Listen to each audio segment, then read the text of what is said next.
The evidence seems to indicate that you're watching Dolly Vision. Topping up, Dolly Vision streaming real. True crime scene blast feel so unreal. YouTube madness like share, subscribe. Jack's on fire, burning the world's fire. Where's the baby missing shadows crawl? People whisper footsteps down the hall. Fingerprints of the dead, cold as stone. He's got the scoop, best around town known. Dolly Vision headlines, King of Peace. Truth unravels, crackling through the heat. Lost soul shouting, echoes in the night. Mark the truth while live on air light. Topping up, Dolly Vision streaming real. True crime scene blast feel so unreal. YouTube madness like share, subscribe. Jack's on fire, burning the world's fire. Where's the baby missing shadows crawl? People whisper footsteps down the hall. Fingerprints of the dead, cold as stone. He's got the scoop, best around town known. Dolly Vision headlines, King of Peace. Truth unravels, crackling through the heat. Lost soul shouting, echoes in the night. Mark the truth while live on air light.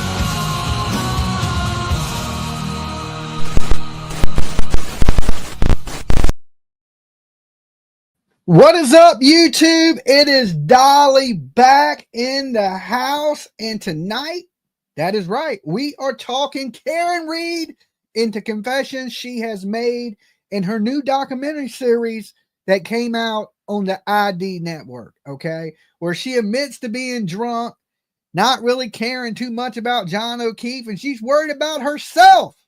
We're going to be talking about those things here tonight. But first, definitely leave your DNA all over that like button just in case somebody backs over you in a Lexus SUV at 24 miles an hour. I'm going to need your DNA on file. All right. I'm going to need that DNA. I don't care if you elbow it, kick it, punch it, throw a glass at it like the ARCA reports. I shoot it with a potato gun.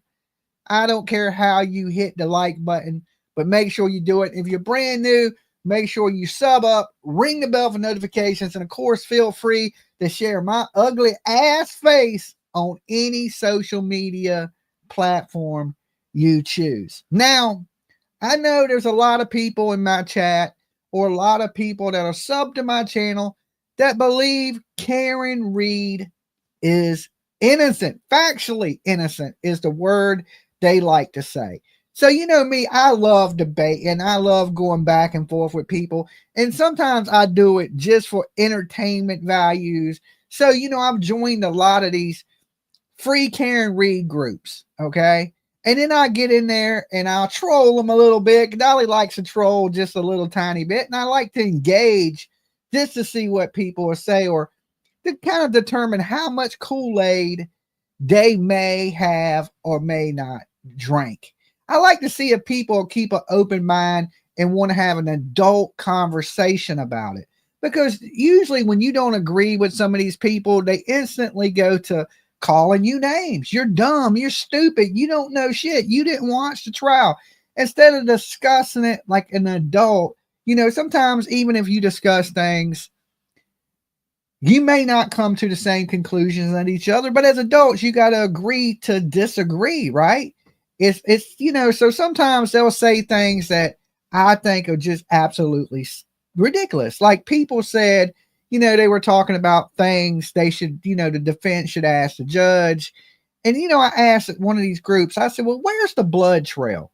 If they, because somebody had posted they beat John to death, Colin beat John to death in the basement of the house, and they drug him out the house and they put him in the front of the yard. I asked a simple question. I said, well, if he was bit up by a dog and he was bleeding, and he was bleeding from the head and he was bleeding from the face, how come there is no blood trail that leads from the house to where his body was at? Okay. I mean, I think that's a logical question to ask people. Well, where's the blood trail? Why is there no blood anywhere else but where he laid and died? Like, if you're carrying somebody that's bleeding, that's been bit up by Chloe the dog, that's been attacked, you would think there'd be a big blood trail leading all the way to the house, right? It's snowing. The ground is white. Okay. There's snow on the ground. And blood just don't vanish. Okay. It just don't vanish. It just don't disappear. There's blood dries up. They find blood at crime scene days later. Okay. Days later. But yet there's no blood that leads to this house. So the woman in the group well, they're cops. They put them in a tarp. You know, they put John O'Keefe in a tarp and carried him out there and unrolled him out the tarp and dropped him on the ground. I can't make this stuff up. This is what they're saying, not me. Okay. So, you know, to being the troll that I am, I wrote back, well, did the tarp say, I said, or did the people in the house say I tarped them? Could I have tarped them? Did I tarp them? Right? You know, just to pick on them. And, you know, because to me, we're going to find out. I could be wrong in the whole situation. Karen Read may be innocent, right?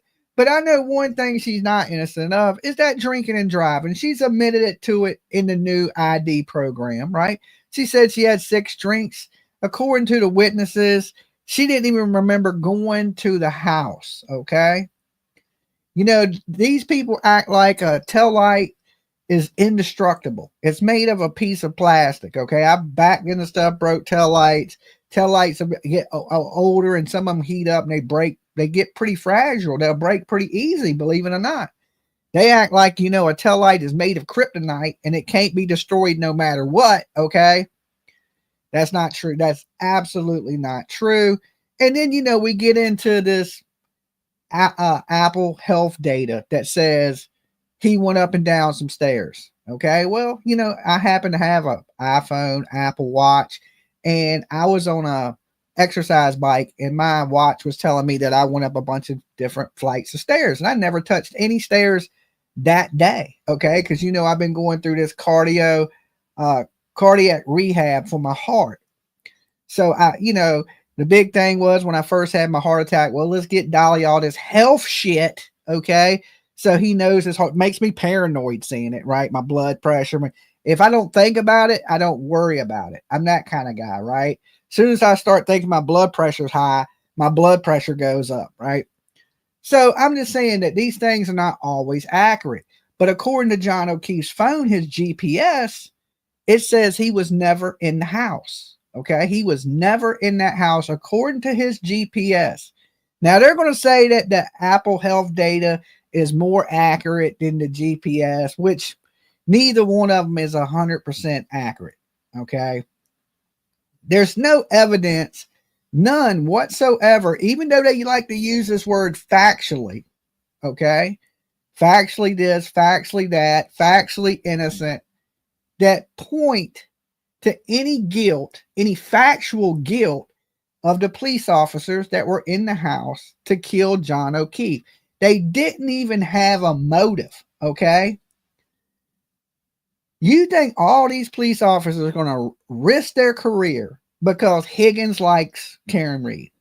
That's what these people are spewing. That, and Karen was trying to cheat on John with Higgins, okay? And all these cops are going to cover for him just so he can get some booty for Karen Read. To me, it is absolutely ludicrous. Now, listen, I'm not trying to brainwash you people.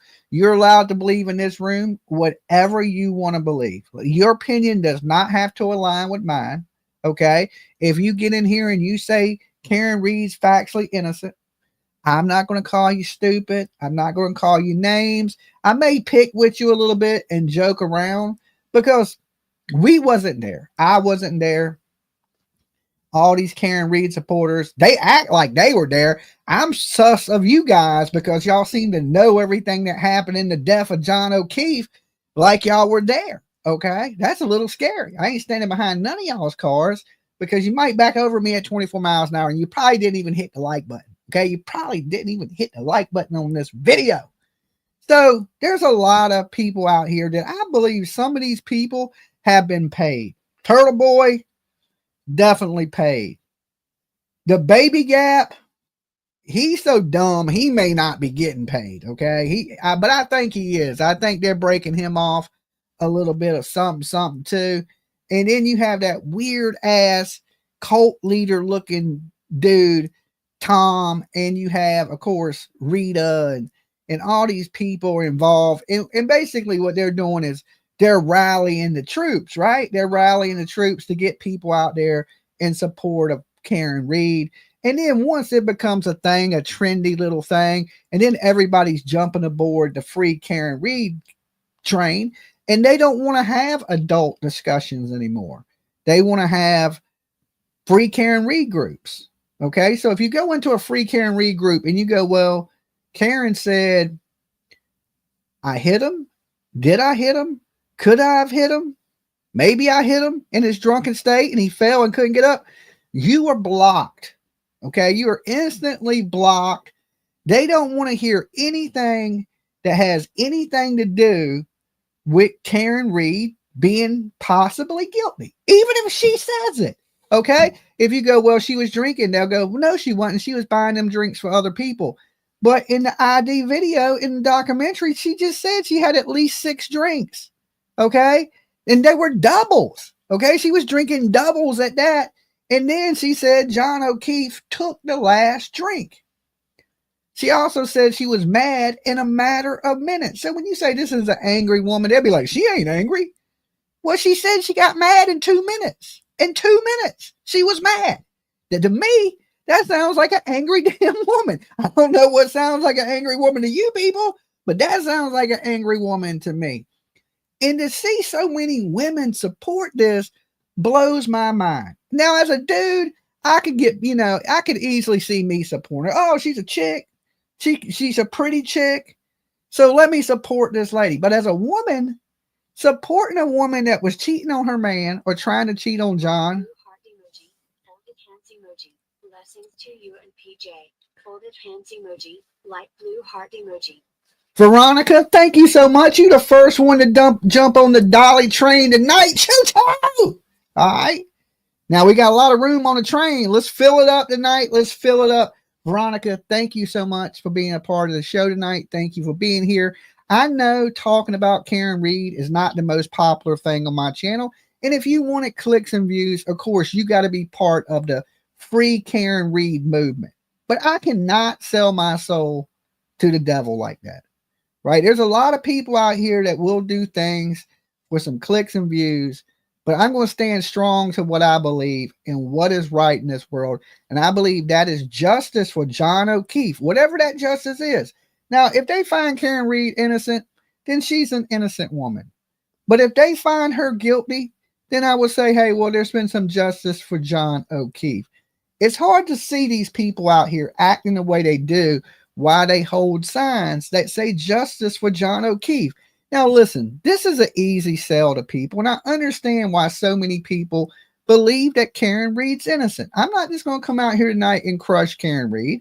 I'm going to, tell you what I see from both sides because I've been there in Denham, met the people, been out there, been at the courthouse, spoke with Karen. She didn't speak back. She didn't have too much to say to me because I told her she was going to look good in orange.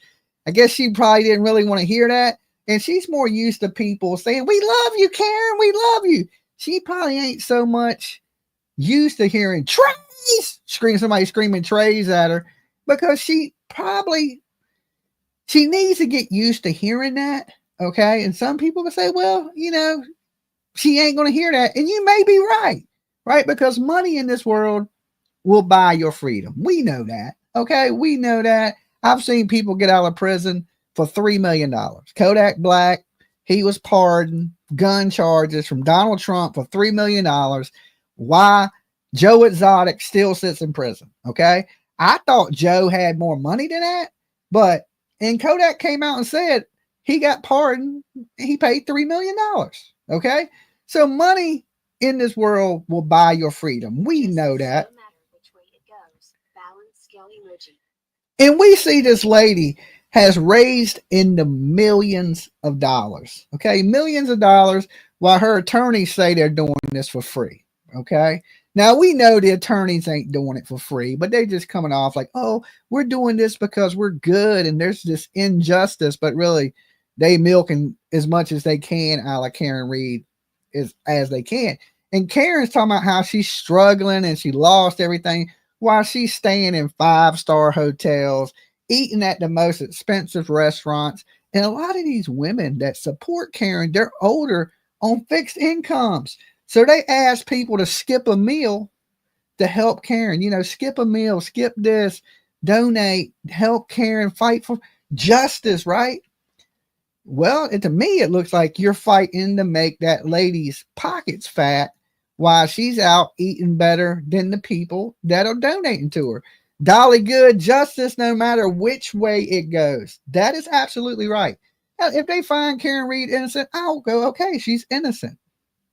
But I think if they find Karen Read guilty, these people will never accept it. They don't, like I said, they don't want to hear anything that is Karen Read negative, even when Karen Read says it out of her own mouth. Okay, so you can go in one of these rooms and you can say exactly what Karen said, and they will block you. Okay, Song, all jacked up, is K Read's theme song. yeah, all jacked up. So I think in the end of this, the evidence that is out there, if you take out the conspiracy that some of these people have spun, that these police killed this dude, Colin Albert, beat this dude to death for no reason, had no reason, nothing they're fighting about, nothing they were angry about, and just beat this man to death. And they dropped him on the lawn of the house to frame Karen Read for absolutely no reason. Just does not make any sense. And of course, you know, the taillight pieces, the DNA on the bumper, the broken glass, they don't want to hear that. They just do not want to hear that. And some of you guys are Karen Read supporters in here. Listen, I ain't mad at you, but I'm just saying you're overlooking these things because it's like selective, right? If it don't fit your narrative, you don't want to believe it. Okay. Now, if they came out and said something that cleared Karen Read factually, like that word people like to use, okay, now they'll use this ARCA stuff, which we know now, once you're paid by the defense $23,000, close to $24,000, I can't take nothing you say seriously. You pay me $23,000, $24,000, I'd be up here screaming Karen Read's innocent. She's innocent. Hell, like shit. Launching potato glasses, right? Potato gum with glasses in it right at the car. That's proof, right? It's factual proof. Factual. This, you know, one of my things was like somebody had posted in one of those groups that Karen Read was factually innocent. I don't know who started this factually shit, but I wrote back and said, just because you put factually in your sentence, don't make it factually true. If that is the case, what I'm saying is factually true. Okay. Right. And according to their logic, like I like to use what people say, their words against them. Right. When I come to battle, I'm going to battle you with your same sword that you bring. Okay. I'm going to take the sword from you and I'm going to hit you with it. And then I'm going to see what you have to say when you get hit with your own words, because then it may make you think of how stupid it actually sounds. Now, I'm not saying these are stupid people. I'm just saying sometimes stupid things are said. Listen, I don't think I'm a stupid person, but sometimes I say some stupid shit, okay? And I don't realize it's stupid that somebody says, hey, that was pretty fucking stupid, okay? It happens to the best of us. So I don't think you're stupid. I just think that sometimes you say some things, people say things without thinking about what they're saying, okay? It happens to the best of us. Receipts, please, okay? So, of course, there's no evidence that indicates John was beat to death. Okay. None. There's no eyewitnesses. There's no DNA on his body. Okay. So when they were punching him, None of them bled or got any skin cells on them. There was no DNA from a dog. Okay, Chloe, no animal DNA. Dog DNA was found on the wounds of his arm, which they're saying Chloe bit him. Now, we know going into the retrial, Hank the Tank is a different prosecutor. He's a whole new beast. So they brought in a special prosecutor, Hank Brennan. He was the defense attorney for Whitey Bulger. Okay. Very smart man. Now, he ain't the most entertaining man. Okay. He's a little on the nerdy side. But ain't nothing wrong with that. He's a smart guy. And he has been crushing it in the motion hearings. Okay. Tomorrow is the last motion hearing of Karen Read, and then of course her trial kicks off. It was supposed to start April Fool's, right? But I guess that was a big April Fool's joke because it looks like it's going to be pushed back, which changes our schedule here at Dolly Vision because we were supposed to be there for the Karen Read trial, starting to cover it. But instead of covering Karen Read, we have switched over to Lori Vallow, okay, Daybell, whatever you want to call her, Doomsday Mother. We will be covering that court case. She's representing herself. That is going to be a clown show. So since everything's changing, we've added some things to make up for what is going on with Karen Read. But of course, when Karen Read kicks off, we will be there for the Karen Read case. We will be there in support of John O'Keefe. You know, I'm not big on sugar these days since the heart attack, so I can't be drinking the Kool-Aid. I got to keep an open mind to everything, and I think I have. See, people think I have something against Karen Read. I don't. I just look at the information that is presented in front of me, and it just makes me think that Karen Read has something to do with it. Okay. Now I can't prove how John O'Keefe died. Tiffany B. Just like, you know, they act like they were there. Tiffany B, thank you so much for gifting those memberships.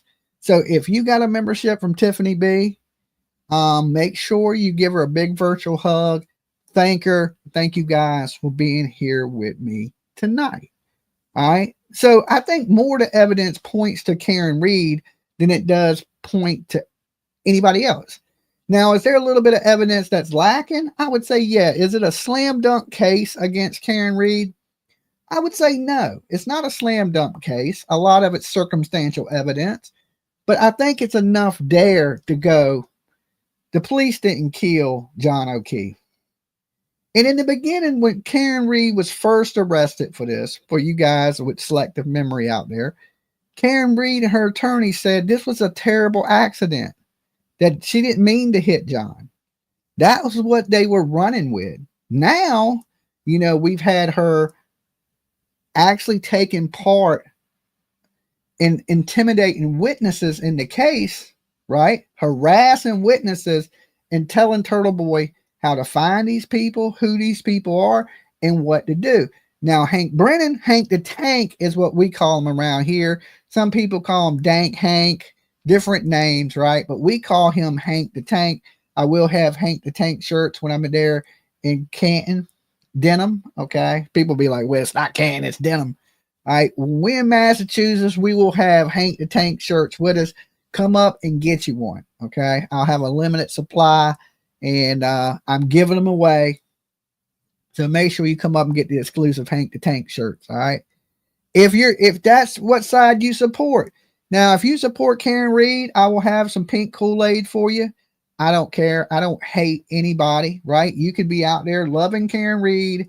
I don't have any ill will towards anybody over this. I just think that I'm right, and you guys think that you're right. But in the end, we'll find out who is right, right? And then I can be like, I told you so, or you can be like, see, Dolly, you're dumb as we said you was. All right. The glare is taking phone calls now. You should call in. Well, what happened last time me and that dude debated? Okay, it did not go very well for him. Okay, it didn't go very well for him, and he had selective memory. He wouldn't answer my questions. He would be like, well, I don't know about that. Who's this? What expert? And he was just trying to duck and dodge questions. Plus, he was drunk as a damn skunk. Okay, and to me, it kills my brain cells to talk to somebody that is just He's a lap boy. Okay. A lap boy. That means he just sits on the lap of Turtle Boy. And his, like I said, his channel was tanking. His channel was tanking. And he figured if he reached out for a life raft and he grabbed a hold of Turtle Boy's nuts, and these people believe it because, listen, you think that man cares about police corruption? Listen, he's from Tennessee. Okay. He's from Tennessee. He's working at a damn gym cleaning up men's sweat. Okay. What has he ever did about police corruption in Tennessee? Or what had he ever done before this about police corruption? Nothing. But all of a sudden, he's supposed to care about police corruption in a town that he's not from. Okay. Oh yeah, them Canton police, they're so corrupt. Had never been there before. Don't know anything that was going on in Boston. But now he's the spokesperson for police corruption in a fucking town he's not from. Okay. Get the hell out of here with that. I can't even relate to the silliness of it. He tried to do true crime and he failed. Okay. He gets drunk and he crashes and burns his channel all the time. But see, these people don't care. They don't care if you drink and drive or if you get hammered drunk because, their spokesperson's a drunk. Turtle Boy, he likes to go out and fight with his old lady. He likes to go out and get drunk, put his hands on pregnant women. Right? So they don't care. They overlook all that. Oh, well, yeah, it don't matter to me. No harm, no foul, right? So they support men harassing women. This is a man, Turtle Boy, out there bullying women. And these women stand behind that. Okay. Now, would you like ladies out here, if I was out here bullying a woman and I got in trouble because I snatched a bullhorn from a woman one time and everybody went fucking nuts. They were like, hey, how could you do it? Right. I wasn't thinking. I apologize for it. But this is basically him intimidating women. Okay. Now, every now and then he'll harass a guy, right? Because he wants somebody to, slap the shit out of him so he can put him in jail. That's basically what he is. You can tell right off the rap. If you backhand the hell out of Turtle Boy one time, he would call the police on you so fucking fast that he'd break a record. Okay. So these people to me are nothing but a joke. And the people that support these people, like, you got to remember, Baby Gap itself was a dude that tried to do true crime and failed. He beat his own disabled son, bragged about it, right? He said it's because he was 6'2", that it was okay. It was okay to put his hands on his son because he has a big son that has. And his son is either autistic or. That's what I was saying. His son is mentally challenged and he was beating on his son. This is the same man that was beating on his girl, and the SWAT team had to come drag his ass out of a house after they had to tear the people. It wasn't even his house. So he barricaded himself into a home. They had to bust the windows out, tear gas the house, drag him out the house. Can you imagine letting this dude stay at your house and you come home and he was house sitting and you come home and now the SWAT team's in your front yard. They done tore half your house apart trying to get his ass out the house. And he's live talking about free Karen Read. Yeah. Turtle Boy's ghosts and Gibson go in the pinned comment, collecting money for Turtle Boy. Yeah, and this is Karen Read's people that she supports. And did she do any background checking? Karen, did you check out any of these people that are speaking for you? Right. And then, listen. And then Tom, I don't know what Tom's background is. That is a creepy fucking dude right there. If I ever met a creepy dude, he comes off creepy as hell. I thought he was going to try to grab my cheeks. This grown ass man was offering me candy. Ew. Some people say, hey, he was just being nice. And I'm thinking, I don't know what kind of nice you are, but where I'm from, you don't try to give another grown man candy. It just ain't something you do. Okay. So I look at it like she has the most trashy people out there trying to take up for her, and people actually support this shit. Right. Like-minded people hang together. I guess so. But I don't think all these people are bad, like I said, because, I've been there. I've met a lot of these people out there and they seem like good people and they truly believe Karen Read is innocent. Well, that's great. Karen, you can believe that. But when you start supporting these terrible people that are doing awful things and they're doing it as purely, simply a grift, okay, just 100% a grift, it is beyond me that people don't see it. Now, listen, you got women that are on fixed incomes, retirement, things like this, giving this lady money while she's at a 5-star hotel, eating at a dinner you couldn't afford, right? And she's just taking it, talking about, give me more, give me more, give me more, give me more. And she's basically a drunk driver and has confessed to that. Okay, so this ain't like she said she wasn't drinking. And listen, you were out there breaking the law and you're saying free Karen Read. Now, would you be saying that if I was drinking and driving and was in jail? Would you be like, well, free Dolly, he was drinking and driving? No, it's wrong. You'd be like, well, let Dolly pay the price for what he did. He did wrong. We'll watch him when he gets out of jail. Okay, right? When he gets his ass out, he shouldn't have been drinking and driving. Right? They condone that. Right? They condone that. And what they'll say is, well, the police were drinking and driving. Well, if the police jumped off a bridge, would you jump off a bridge? It goes into that mentality. Just because they were doing it don't mean she should be doing it. And we know the reason you shouldn't be doing it. If they were drinking and driving, they need to be charged with drinking and driving, and they need to be found guilty of drinking and driving. But the difference is they ain't. And we watched on video you drinking, and you admittedly said you was driving the vehicle. Okay, now we don't know who was drinking and who was a D&D for these other people. We don't know that. But we know you said you had 6 drinks. They were doubles. You don't remember most of the things, and you say that out your own mouth. You don't remember. Could I hit him? Did I hit him?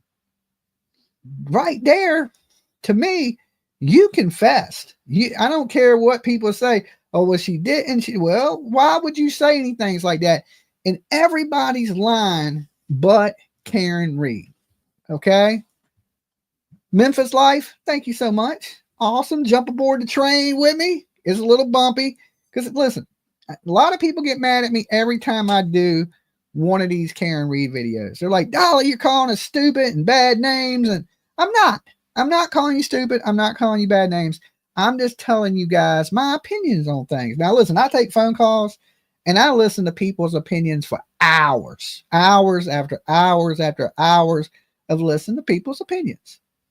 I think with that, I'm entitled to my opinion. If you agree with it or you don't agree with it, right? Just as much as I respect you, you should respect me. Now, you don't got to agree with me.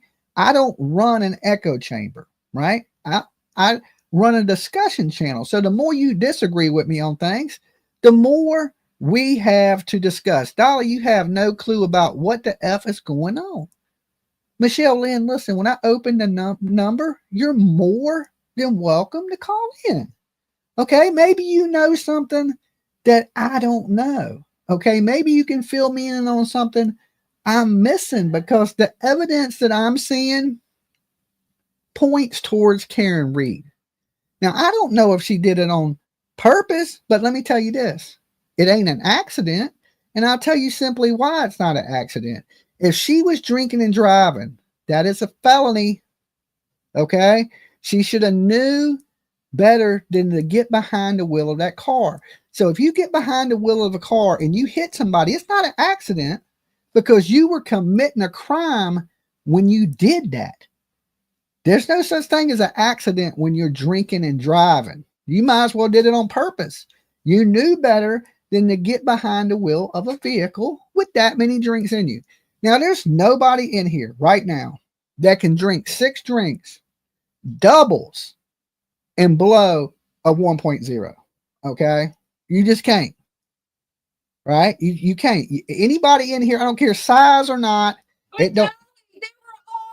But they were all drinking. It don't matter. She was drunk, and she was the one with John O'Keefe.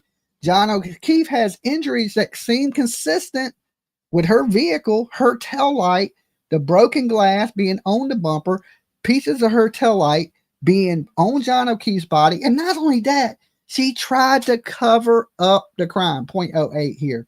Yeah, that's what it is here. I gave her a couple a drink. You know what I'm saying? I gave her a drink. If you drink more than one beer or one shot, the next one, you're over the limit. Okay? Blood alcohol limit, one shot, one beer, one cup of wine, you're fine to drive. Okay? Over that, you are intoxicated, you're impaired, you're drinking too much to be driving. It don't matter if you weigh 300 pounds or if you weigh 80 pounds. 2 shots or 2 shots, no matter who takes them. Now, you can have a tolerance, but we're talking blood alcohol level. Okay? What is considered driving under the influence? Tolerance don't have nothing to do with anything. Some people can drink 50 drinks and appear to be sober. But if you took their blood, that should be straight antifreeze, okay? Fireball. All right? I know I've seen people that drink like fish, okay? But still shouldn't be driving after that first drink. We all know it's wrong. So if you accept the fact that she's drinking and driving and that's okay with you, would it be okay with you if she ran over your child? Would it be okay with you if she killed one of your loved ones? Would it be okay if she hurt herself? Then it's bad. Okay, then it's bad. You can't have a double standard in this, right? Because it didn't have, nobody in your family was hurt, so no harm, no foul, right? But let me tell you this, somebody's family was hurt. John O'Keefe's family, and they're being harassed and shit on right now by thousands of people on the internet. Is that right?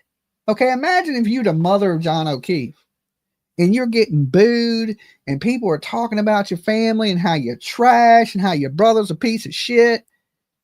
And you're the victims. Okay. Karen Read ain't a victim. She's still alive. Okay. She ain't a victim. Is there police corruption in this world? Yes, there is. Dolly will tell you there's police corruption. I don't have a problem with fighting police corruption if that's what it's about. Are there bad cops? Yes, there's bad cops. Are all cops bad? Hell no. What, there's no good cops there? There's no good people, the paramedics, the first responders, the coroner, everybody's bad. Everybody's bad but the drunk woman. Okay? That's the logic people are using. And then they'll put, well, it's factually true.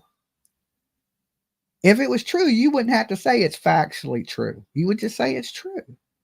Right? I say it's factually bullshit is what I say it is. And what's good to see is we do have YouTubers that do things for money out here, right? There's some people that's going to take the easy payday, right? Dolly could have took an easy payday. You don't think I could have got up here and been the biggest free Karen Read person? I could have faked that shit if I wanted to. I didn't want to. It's because I'm not selling myself like that. Like these people, like I said, do you think Baby Gap really cares about corruption, police corruption in the town he's from, and he ain't never done nothing in the city he lives in? He lives in Tennessee. Who has more police corruption and can't solve a case more than Tennessee? Right? When he was talking about missing kids, he went and put up one missing kid flyer. He never went and searched for a missing kid. Nothing. But all of a sudden, now he's on a plane to Boston. Okay? Now he's on a plane out there drunk, dry humping Turtle Boy. Okay? Make this shit make a lick of sense. Just a little tiny bit of sense. And I'm going to open the phone lines for you guys. Trust me, now I don't want people to call in that believe Karen Read's guilty. I want people to call in that believe she's innocent. Vincent, thank you, because you're the guys I want to talk to. So, you know, when we do these calls, they're recorded. So maybe you can go back and you can listen to yourself and go, yeah, maybe Dolly was right. Or you may say something that convinces me that Karen Read is absolutely factually innocent. But yet, out of all the calls I've taken, nobody has changed my mind. Now, listen, I don't have a dog in the fight. I'm not being paid by John O'Keefe's family. I'm not got any involvement with Turtle Boy or anybody else. I'm an outsider just like you guys are, right? I don't have a dog in the fight. I'm just giving you my opinions on things because if I didn't, I would be doing you wrong or a disservice to be dishonest to you. Because if I wanted to make a bunch of money, I'd have been out here selling free Karen Read shirts, screaming free Karen Read, and doing the same exact thing these other grifters are doing. But I'm not, right? And you know, this dude got up here in Baby Gap, which now has become one of their people, and asked me, well, what have you done in your backyard? And that was an easy answer. I search for all kind of people in my backyard. I do things for my community. I donate charity stuff, all kinds of things in my community. I used to be a rough and tough dude. I used to sing for a hardcore metal band. When I got old, I got soft as shit for people. Like I used not to give a damn, right? And I guess as I've gotten older and realized, hey, I ain't gonna be here forever, I care way more about people now than I ever have. And I think it's a growing and becoming, you know, I think wisdom, a little bit of wisdom in life, right? Just, you know, you get a little older, you get a little more caring, and you want to correct some of your wrongs. And I compare myself to My Name is Earl. All right. You know, if y'all have anybody ever seen the show My Name is Earl? Press 1 in the chat if you've seen My Name is Earl. If you haven't, Earl did a bunch of bad stuff, right? And Earl realized, hey, I need to wrong my rights. So he started doing good things. He started going and trying to fix all the mistakes he made in life, or doing things good to make up for some of the bad that he has done. It's kind of the yin and yang. There's no perfect person in this world. Everybody's done some wrong. But in the end, you want your good to outweigh your bad. Okay. And I just believe that Karen Read is not a good person. I believe if she was a good person, she wouldn't be out here partying. She wouldn't be out here celebrating. And, you know, she's walking in with a $3,000 outfit on, but wants your money. Okay. $3,000 outfit, but wants your money. Hey, bitch, you need some money? Sell that $3,000 outfit you got. You know what I'm saying? Tell one of your brothers to sell their Rolex. Right? I don't get it. They tell people to literally skip a meal out of their own mouths. Skip a meal, you know, cut back on things, keep giving financially. But yet, this woman is in a 5-star resort, eating at the fanciest places, walking around like she's a rock star, signing autographs. Would she do that for you? You have to ask yourself that question and be honest with yourself. Would this woman do that for you? Okay. And I promise you this. I don't think she would. I don't think she would whatsoever. Right? This is just like, she is the most narcissist woman I think I ever seen. I thought just mostly men were narcissists. I had never really like ran across too many women that acted like this. Like she wants to be famous, right? And when she should be grieving for the loss of the man she loved, she can't even say she loved the man. She can't. They asked her, was they ever going to get married? And she just kind of ducked the question and shit. Like, she said basically that she didn't care about John. She cared about her freedom now. It's about her now. She said that, you know, John has been, you know, she's been away from John longer than she had been with John now. She can't even fake it like she cares. Now, listen, I would be out there, if it was me and something happened to PJ, I'd be out there crying, begging, snot bubbles, you know, sorry, missing my girlfriend. But she's running around. John wasn't even in the ground. She's trying to bang Higgins. You can clearly see she's sleeping with Alan Jackson, right? And this is my opinion. You've seen the hand. Look, so when that first came out of Alan Jackson groping Karen Read, okay, I posted a picture like right when it happened. So many people were like, shit talking me. That's not Alan Jackson. That's not Karen. I mean, and you clearly like, are you blind? You can clearly see the man's hands are on her titties. Now, I don't know what kind of like how she's making her payments to Alan Jackson, but it looks like she's paying with her ass, to me. And I mean, that's just my honest opinion, right? And people can overlook that. Okay, you're going to go sleep with your attorney. You were trying to sleep with Higgins. You didn't like the kids. And the kids, why would the kids lie? The kids said that John didn't want to be with her. Okay, he was trying to get rid of her, and she wouldn't leave. So the kids aligned, the coroner's line, the police aligned, the paramedics aligned, the judge is crooked, right? The prosecution's crooked. But the only good person out there is Karen Read. Okay, then I would never want to visit that place. And I can tell you it's a lot different than that. The people of that town are great people. I've met a lot of people, and everybody there don't support Karen Read. Okay, when you look at it on TV, you think that little small place, that all them people are from there, but they're not. They're from all over the place, and they're verged on that area because it's the trendy, cool thing to do. That's what their favorite YouTubers talking about. So they're showing up.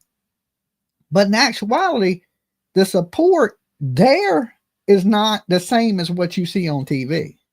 If you walk through that crowd and ask everybody where they were from, there's probably a handful of people that are actually from that town. And then everybody else has came there for the Karen Read trial. Okay, so in this, there's YouTubers that have took the money grab, and then there's YouTubers that haven't. You have what is it? Masshole Mafia, right? Kate, she has been standing up to Karen Read and TurtleBoy, and she used to be part of their crew. Okay, so she's basically a defector. All right, you have the Yellow Cottage guy. He didn't take the bait and go for the money. He stuck to, let's point out the facts, right? I had a chance to stop in his chat room the other day and watch some of what they were talking about. And then you have this boundless millennial, which I've seen him on TikTok in some documentaries, and he clearly states, hey, I believe that Karen Read is innocent. I think the people out here with some decent common sense, right? He's an idiot. Okay, well, you don't have to agree with it. Well, he didn't take the free money. Okay, he didn't take the Kool-Aid and all the Karen Read supporters that just throw money at you like everybody else did. Okay, and I believe that he's used some common sense in this, and I agree with a lot of what this man is saying. Okay, now I've seen him on TikTok. I didn't even know he was a YouTuber. I didn't even know he had a YouTube channel. To just here recently, I had seen his videos on. I've seen him in a couple different documentaries, and of course TikTok. Plus, there was the drunk turkey show. So there's some people out here that didn't sell their morals or their values, right? That didn't go, okay, well, let me support a drunk driver that is accused, and I'm going to say accused, of killing a police officer. Let me say it again, a drunk driver. Out of her own confessions, she's a drunk driver. Now, right now, it's alleged that she killed John O'Keefe. Okay, but it ain't alleged that she was drunk.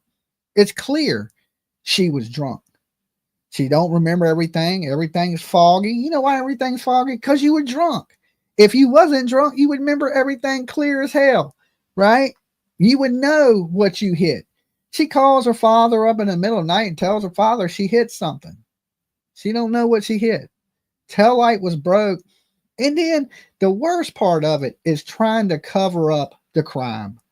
Going to John's house, deleting his ring bell camera footage, okay? Basically backing that car purposely into that car and touching it so easy that it wouldn't even broke the light, okay? Her own vehicle shows that she went in reverse at 24 miles an hour and struck something. John O'Keefe has injuries that are consistent with a car wreck. Okay, according to some experts, depending on which side the expert's on. Of course, if you're the expert for the defense, you're going to say what the defense wants, right? And of course, if you're an expert for the prosecution, you're probably going to say what the prosecution wants. So the truth is somewhere there in the middle. It's your job to use common sense to see which one it was. Now, we know at this point the conspiracy of Hoss long to die in the cold. Hoss long to die in the cold was the big conspiracy in the beginning. They're holding signs, Hoss long to blah, blah, blah, right? But now we know experts from Celebrate have come out and said that search was done past 6 o'clock in the morning, that it wasn't done at 2:30 like Turtleboy and all these people were screaming that Karen leaked it to them. And now you know they have Karen's messages with Turtleboy. Now, Karen Read wiped her phone and she started using the Signal app. For any of you people that don't know, a lot of drug dealers use the Signal app, right? As soon as I see Signal app on your phone, I know you sell drugs, okay? Or you got something to hide.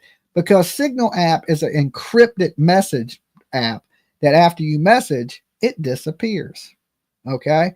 So she's communicating with people with this Signal app because at some point she knows her phone is getting taken. So the police come to arrest her. She locks herself in the house and she erases everything on her phone. But the problem is this, guys. Turtleboy is a scumbag, okay? You can't change a scumbag. Why Turtleboy don't want his phone? Them in his phone because he knows he was using those just in case he had to blackmail Karen Read. That's the type of piece of shit that guy is. They were trying to get rid of Turtleboy. They were trying to distance themselves from Turtleboy at certain points. And then Turtleboy hit him with the, you remember Turtleboy came out, he was like, he believed Karen hit John O'Keefe and he had their messages. And they were worried about what Turtleboy was going to say because Turtleboy was about to flip on them. So instead of letting Turtleboy flip, they sucked up the Turtleboy and started kissing his ass again. This is the way, because they had Turtleboy on the outs. They had them push him out to Facebook groups and everything. But this was his way back in. So we know Turtleboy didn't delete anything because he needed that information for blackmail.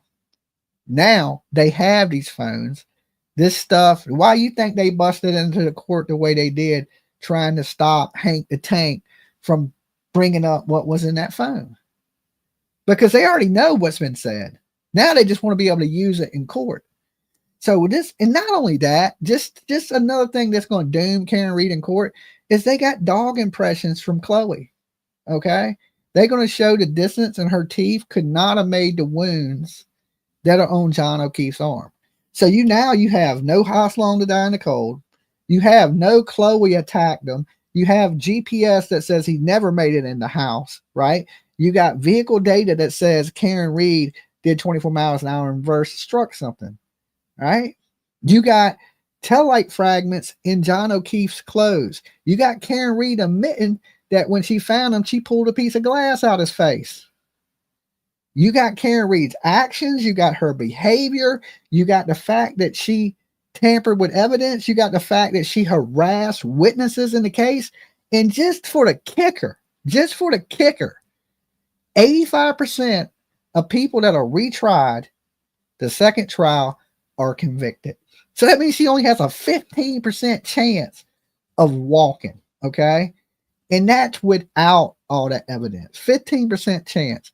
So I say her odds are even slimmer than that. I would say she has an 8% chance of walking this time. Most of the jury in the last trial thought she was guilty. So they only got to convince a few more people, and they got a way better speaker, a way better prosecutor, more evidence. They had time to debunk things. Now they're delaying it, and the state wants it delayed because the longer they delay it, the more evidence they're bringing out on her because she can't shut up. Okay. You already seen Hank Brennan using things she said about her the next day, right? She went on the ID channel, and I don't know, you would think Alan Jackson, Yannetti, all this money they make, they would tell her to shut the fuck up. Okay. Listen, I ain't no lawyer, but I would tell you, Karen, shut up. Okay. Shut up. You were digging yourself in a hole, like terribly digging yourself in a. She said either she's going down or Jen McCabe's going down. How many of y'all caught that? Anybody catch that? Anybody do their homework and hear her say either she's going down or Jen McCabe is going down? And Jim McCabe, can you imagine being this woman? All she did was show up at a party, trying to get her sip and tip on. Tried to help Karen. Now she's being blamed for it. She's being harassed for it. She's been lied on. Look, when they found out that Jim McCabe made that search at 6 in the morning, you think any of these people apologized or said, Karen, we're sorry. We probably shouldn't have said that about Karen. Hell no. They're posting the meanest memes and the meanest pictures of this lady talking about how evil and mean she is. Listen, I'd be pissed off too if you was blaming me for a crime I didn't commit. When I tried to help, I tried to be your friend. I went back there with you and did all these things to help you. And then you turn around and blame me, right? And then you say either I'm going down. Well, let me tell you this, Karen, Jen ain't been charged with anything, okay? For all these people that, remember when they were saying the federal investigation that these police were about to go to jail and the federal government was moving in, they were all going to go to jail. Now the federal, that's closed. They closed it. Okay. So the feds are not looking into anybody more. They closed the case and none of these police officers went to jail. Now, did the police act unprofessional?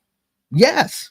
Okay. They acted unprofessional. They said that, I didn't find any nudes in her phone, saying pretty bad things, right? But just because you act unprofessional don't mean that Karen Read's innocent. It just means these police didn't act professional. So was it the best investigation? No. But was it enough to point the finger with enough evidence to say Karen Read did it? Yes. So many people say, well, they collected blood in a solo cup. Well, we don't even need the blood. What's the blood got to do with anything? Okay. It don't have anything to do with it. It's John's blood. It's there. So at the time, that's what did they have to put it in? It's in the middle of a blizzard. They didn't know they were going to show up and John was going to be laying there dead. I think the police did the best they could with what they had in the time they did. Was it the best investigation ever? Absolutely not. Okay. But it was still enough to say, hey, Karen Read did it. And I think in the end, these people are going to be upset and they're still going to be screaming free Karen Read for the next 20 years at least, because she's going to prison. If this woman would have been smart, she would have took a plea deal and she would have pled out to this and, she would have done way less time. But at her narcissism and her lawyers thinking they're untouchable, I think it's her own doom. Okay. Now, with that said, I'm going to open up the phone lines. And if you think she's innocent, you're more than welcome to call in. Okay. Give me a second. And you can tell me where I'm wrong. You don't have to call me names. And if you call me, please be respectful. And I'll be just as respectful to you. We're adults here, right? Neither one of us were there. So let's keep it classy, not trashy. And let's talk about it. All right. Here's the phone line. Bam. The phone line is up there to call in. I got to share.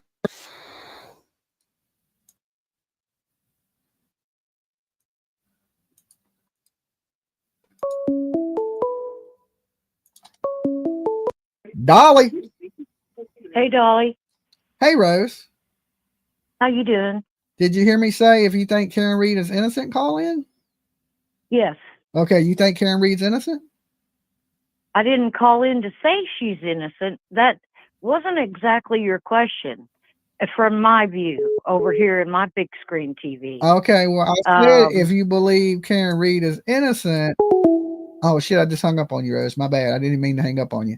But I said if you think Karen Read is innocent, call in. Dolly. Dolly, why'd you hang up I on didn't me? mean to hang up on you. I was muting the call and I accidentally hung up on you. Dolly, I'm trying to be serious actually about this case. Okay. It sickened me to death. Why does she have to be so famous? Aren't there other little things going on? And here, I'd like to throw in some controversy. Okay. What I want to know. I'm going to ask some questions. Okay, please don't make fun of me. I'm really trying to be on this show with you. Okay. Okay? Okay.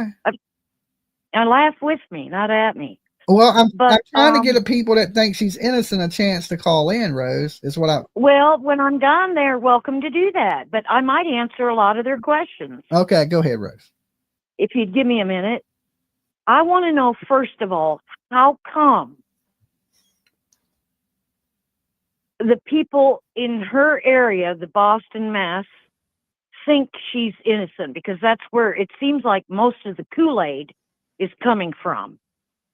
Do you understand my question? Well, I think most of the people that are there are not from there, Rose. Most of these people are traveling in to be there. Okay, well, that's my question. Is the Kool-Aid just the locals? No, it's not just local. Locals? No. That Kool-Aid is on tap.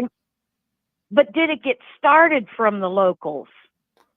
No, because Turtleboy is not even local to right there. Okay, Jimmy. Tough pass. Thank you. All right. Peace, Rose. Later. Okay. Yeah, because I mean, Turtleboy's not far from there, but he's not right from that direct area. So, I mean, he has to travel in from court too. I ain't saying that all these people are not from there, but I'm saying a small handful are from right there in Denham, Canton. The rest of these people are traveling in. Some of them probably from Boston, right? You know, Boston's an hour away from Denham, Massachusetts. Dolly. Boston's an hour away. Hello. Hey. Hey. Hi, Dolly. Hey. It's Nona in Mount Shasta, California. Hey, Nana. Is that what you said? Yeah, Nona. Okay. What's going on? And something I haven't heard yet, and I could have missed it because I haven't followed this real well, this case, but did they do any, like, drive tests where how long would it take Karen's vehicle to back up to 24 miles an hour in reverse, let alone in the snow? Well, I'm sure they've done some type of reenactments. There's supposed to be a new reenactment for this case that's going on here, but I guess they took the data from her Lexus SUV, and that is what the data says. Oh, well, that's bad enough to put a hurting on her. I forgot these cars tell on you these days. Yeah, the cars tell on you. That is absolutely right. These cars have like a black box, like an airplane has in them these days, and it tells you what the vehicle done, if it struck something, if it went into reverse. So, and not only that, but she had a top of the line vehicle because, you know, she's a little bougie. She had a nice Lexus. Well, why would she want to push that and send that kind of evidence against her to big open court? Why? Why would she want to push this in the court? Yeah, that seems kind of crazy. I don't think she wanted to in the beginning until they started running the disinformation campaign.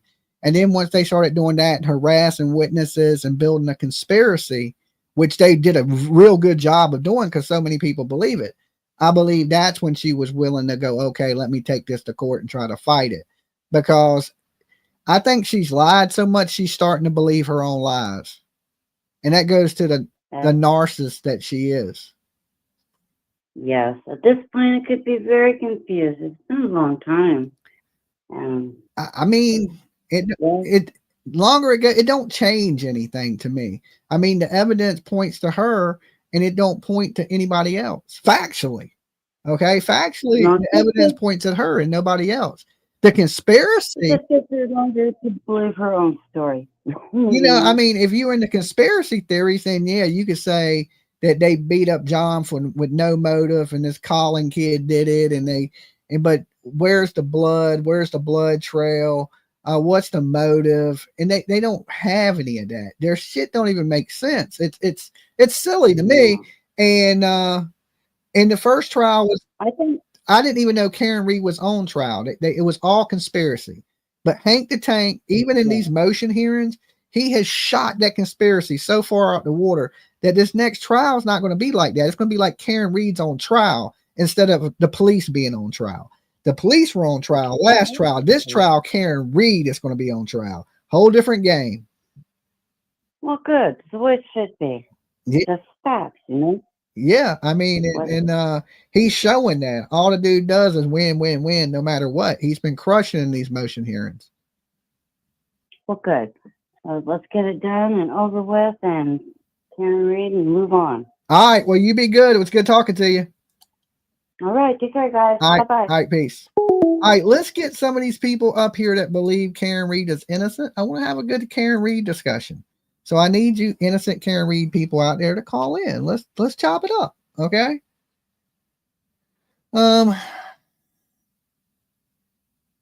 Hank the Tank is so cute. I think Hank got this. Just my opinion, right? Just my opinion. If I'm wrong, y'all can come back in a few months and say, Dolly, you were absolutely wrong. Hank Tank dropped the ball. Karen Read was innocent. We told you. And you know, maybe you're right. But then again, Dolly's hardly ever wrong. Dolly. Hey. Hey. Who's the cousin? Who's this? Where you calling from? Hold on a second. Can you hear me? Yeah.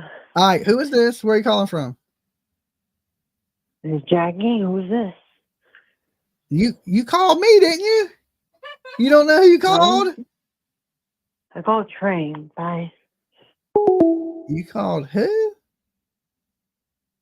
Good Lord, Jackie. Jackie, what is going on with you? I mean, you called the number. Was she a Karen Read supporter? She didn't. That's the kind of answers you get from Karen Read supporters right there. Who are you? Right? Like, you watching, woman? How else would you have got the number? Okay. That is insane. That is absolutely. She called to catch the train?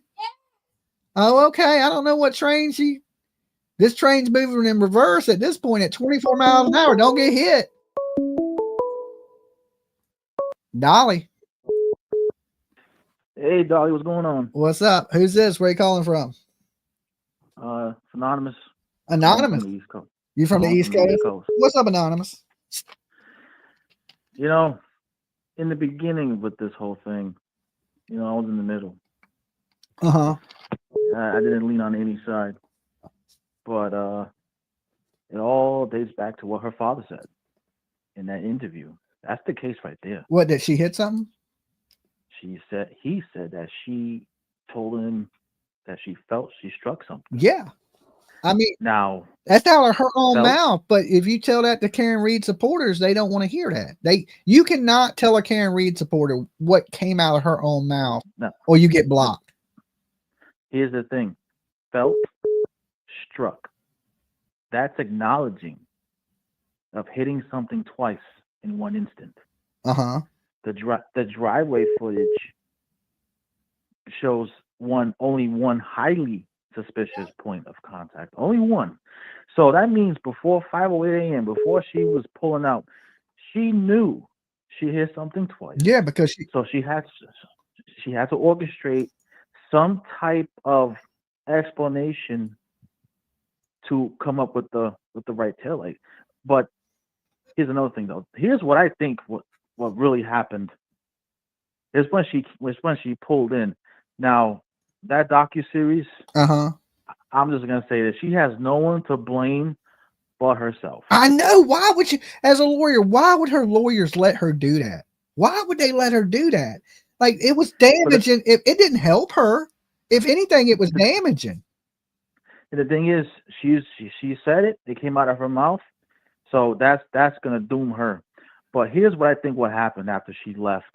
When she left from that location, so she pulled in. Right, the garage door's closed. So her sensors were working, as she said. She's like, so she had to go inside to open up the garage door. But before going inside, and this is just my opinion, she noticed the right taillight. Either, going in or coming back out before getting into her car to pull into that garage, she noticed. Yeah, that right tail I light. agree. Because Okay, that one thing, if nothing was wrong, why would she have called and woke her dad up in the middle of the night? yes. So when she and that's the thing, right? She's like, well, you know, she was talking about that ring camera thing, and it's just she's talking. I don't know. It's just so ludicrous. But then when she woke up, it finally dawned on her that holy crap, you know, it's it is what it is, and not one call to 911, all those calls, Mm-hmm. but also the federal investigation has been over. Has been over for some time. Mm-hmm. Zero charges. None. Notice Zip. notice how her minions don't want to mention the federal investigation. We've been hearing this whole time that the feds were coming. Yeah. Well, they're never coming. Yeah. I agree. You know, 100%. it's this. I thank God for Hank Brennan.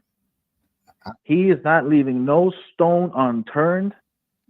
He is hell bent on bringing justice for John O'Keefe, Mm-hmm.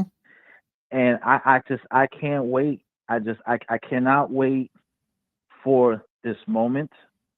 Listen, orange is the new pink. All right. Yeah, orange is the new pink. This I agree. I agree. I've been saying this nobody. After this, people are going to have to realize that Dolly is the greatest. Okay, that's what I say. I'm just waiting for my time to shine. You have a great sense of humor. You mentioned others in the YouTube atmosphere that really, like Yellow Cottage Tales, Kate Peters, she is phenomenal. Mm-hmm. Boundless Millennial. All Karen had to do is just take responsibility. You fucked up. Yeah. Excuse my language, but Yeah. just listen. It's a fact of life. Taking responsibility. Mm-hmm. Haven't she done that? Granted, we're going to see the evidence, but if it comes back and it shows that she did what she did, it has to cross her mind and saying, "Damn, I should have just when it was just her and Unetti, she should have just said when it was manslaughter. That's it. Just take responsibility." But now this has grown to what it is now. Her penalty, the potential jail sentence, it's gonna be really, really, really rough. And again, we're gonna see what comes out in court. Mm-hmm. But it's just one thing after another. And you're right. That thing with Chloe. You know what? A poor innocent animal was dragged. Yeah, free Chloe. And you seen Hank the Tank destroy the dog bite expert. He just simply destroyed that lady. I felt bad for her. I was like, and damn, he made her look like the biggest, dumbest doctor ever. It was like, and as for as for Hollywood Alan Jackson, I got something for him. In this last court appearance, he was telling Hank Brennan, "Oh, do it." Well, here's my response. Mr. Jackson, since that picture came out with you and Karen Read with your arm over her body like that, how about you bring your wife to the courtroom? Let's see how much drama that causes. Because when you looked at that TMZ picture showing his wife, she looked pissed off. And I wouldn't be shocked, Dolly, after all this is done, I see sanctions coming down on him with the whole ARCA debacle. Yeah. And I will not be shocked if his wife divorces his ass. He just paid that bill. He didn't know why he was paying it. It just popped up in his office, and they just paid that without looking at it. That picture is just very, very suspect, very suspicious. I mean, it's so suspect. It provides the avenue to think about what the hell is going on. Yeah. What else is going on that we don't know about? So she keeps on living this lavish lifestyle off of the dime of individuals on fixed incomes, and they couldn't even invite them to that private party. You remember that? Yeah, they did Rita dirty, right? And she was out there, was like one of the generals for it, Karen Read, out there rallying the troops, doing all the news interviews. And I guess she didn't have the money that everybody else had, and they didn't invite her. Dirty, dirty, they dirty. This is, this whole thing. I just look. I kind of feel good sitting through the first trial. Look, justice is slow. It really is. You gotta make sure you get everything right. Yeah. But when that verdict comes, and if it's a guilty verdict, wow, so much relief. I can't wait to see the look on her face. Oh yeah. I mean, the lawyers, the lawyers, they're getting paid either way. They when they leave, it ain't going to change much in their life. But the person's life that is going to change is Karen Read's. So, they don't want to lose, the lawyers don't, but Karen Read, she, at her age, she'll never get out of prison. And here's the thing. Let's say hypothetically she does walk. Guess what? She's still not going to be free, because in her mind, given what she's been saying and given how she's been, evolving with her stories, she's never going to be free. She knows what happened. No, I think if she walks, she's going to be rich. I mean, you got book deals, movie deals. You already got documentaries. If she walks, she's paid.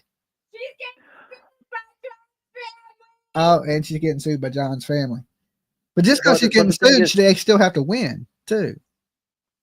But sometimes when you win, it's really a loss. I mean, it's just the evidence. The evidence is going to show what it's going to show, right?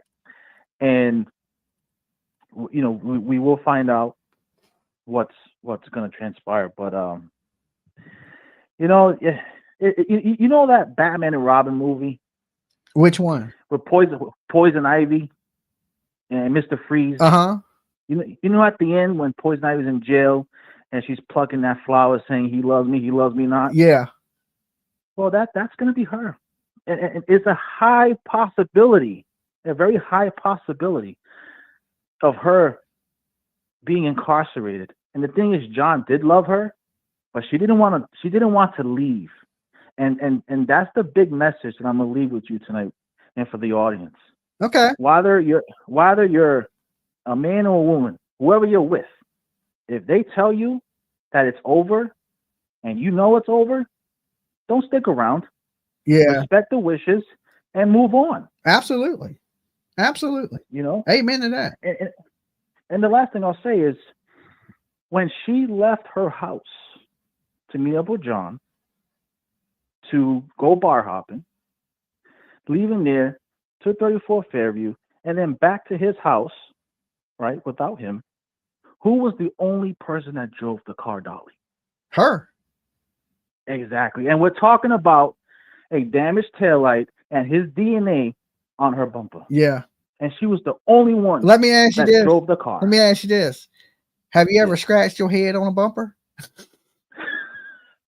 It really is, to see the ludicrous and insane explanations from the other side to explain that. That's how they explained it to me. He was scratching his head on the bumper. They were like, Baby Gap was like, you ain't never scratched your head on a bumper. And I was thinking to myself, I have never walked outside and scratched my head on the bumper of a car. Well, here's the thing. As she said, she plucked the glass from his nose. Well, that kind of sounds like him experiencing an impact. For sure. And for him to have his hair DNA on there. I mean, here's the thing. If let's say, okay, and you know how they say he went down in the basement and they beat him up and they killed him and they carried him outside. What did they carry? The glass, the broken glass back outside? How did the glass get there broke? I'm glad you brought that up. I'm really glad you brought that up, because their own expert, Mr. Green, said in his affidavit that John did not officially just be in the vicinity of that property until 12/24. That's what he said. So that disproved all of that.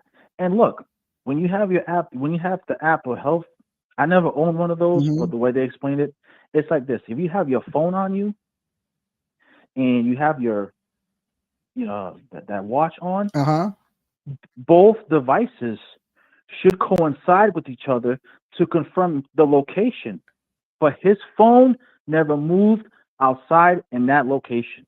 Yeah, because you go ahead. the Apple Health data is not accurate. I've seen it make isn't. mistakes on my my watch. You know, Dolly, listen. The truth is like a mountain. It doesn't move. It doesn't evolve. He never moved from that location. His phone confirms it. Yeah, I would believe the phone over the watch. Okay. Just by her saying, "Oh, he approached the side door," and then there was another interview, and she said, "Oh, it was the front door." So wait a minute. You have two different stories. 3. She said one time she's seen him halfway in the door. Yeah. Yeah. So there's been a few different ones. Listen, at the end of the day, she's the one who's going to get picked apart in court by Hank Brennan. And look, he has the best witness of them all, and that's her and her mouth. Yeah. So, all right, my man. We're going to see how it goes. But I'm feeling very confident about this. I hope so. I feel confident about it too. I think going into this, we're going into a different trial with a different outcome. But you be good. You stay safe, brother. You too, man. Have a good night. All right, peace. Bye. I had to say, I agree with him 100%. Good caller there. Good caller. Like, it's just the evidence points to where it points. And I didn't create this evidence. And it me. Dolly. Oh my gosh. Hey, what's up, Dolly? I can't believe I got in. Yay. You did it. Okay, hold on one second. Let me address this. It says Dolly is I think they meant to say Ric Flair of YouTube. Woohoo! That's funny you say that. It's funny you say that because I'm going to go have a drink with Ric Flair Saturday, right? So I'll have some of the video. WWE? No, I'm going to meet him at the Marriott.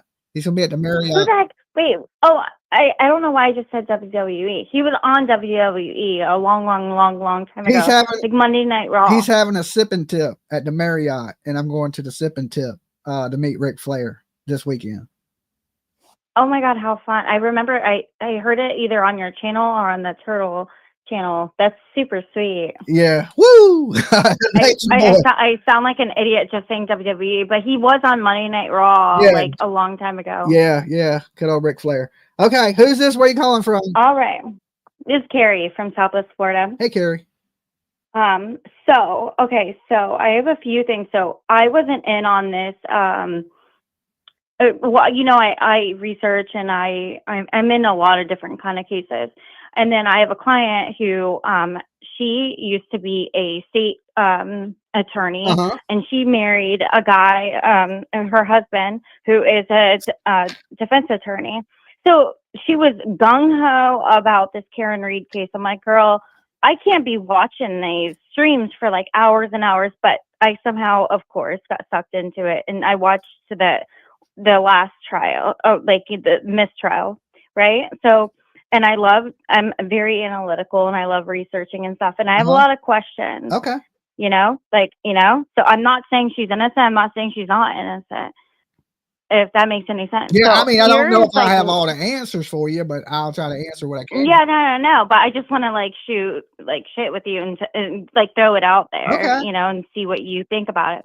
All right. So like, one, if she is guilty, then why are like so many people being arrested, or not being arrested, but like getting fired and stuff on the other side that are affiliated and or because they were acting very unprofessional, and it was uncovered. Yeah, and it was uncovered. I mean, he literally said that he was looking through her phone and didn't find any nudes, and he said pretty hateful, mean things that were inappropriate, right? And that's not professional. You don't want an officer acting like that. So, I mean, that's why he got fired. He didn't get fired because he helped cover up a killing John O'Keefe. He got fired because he didn't know how to act professional.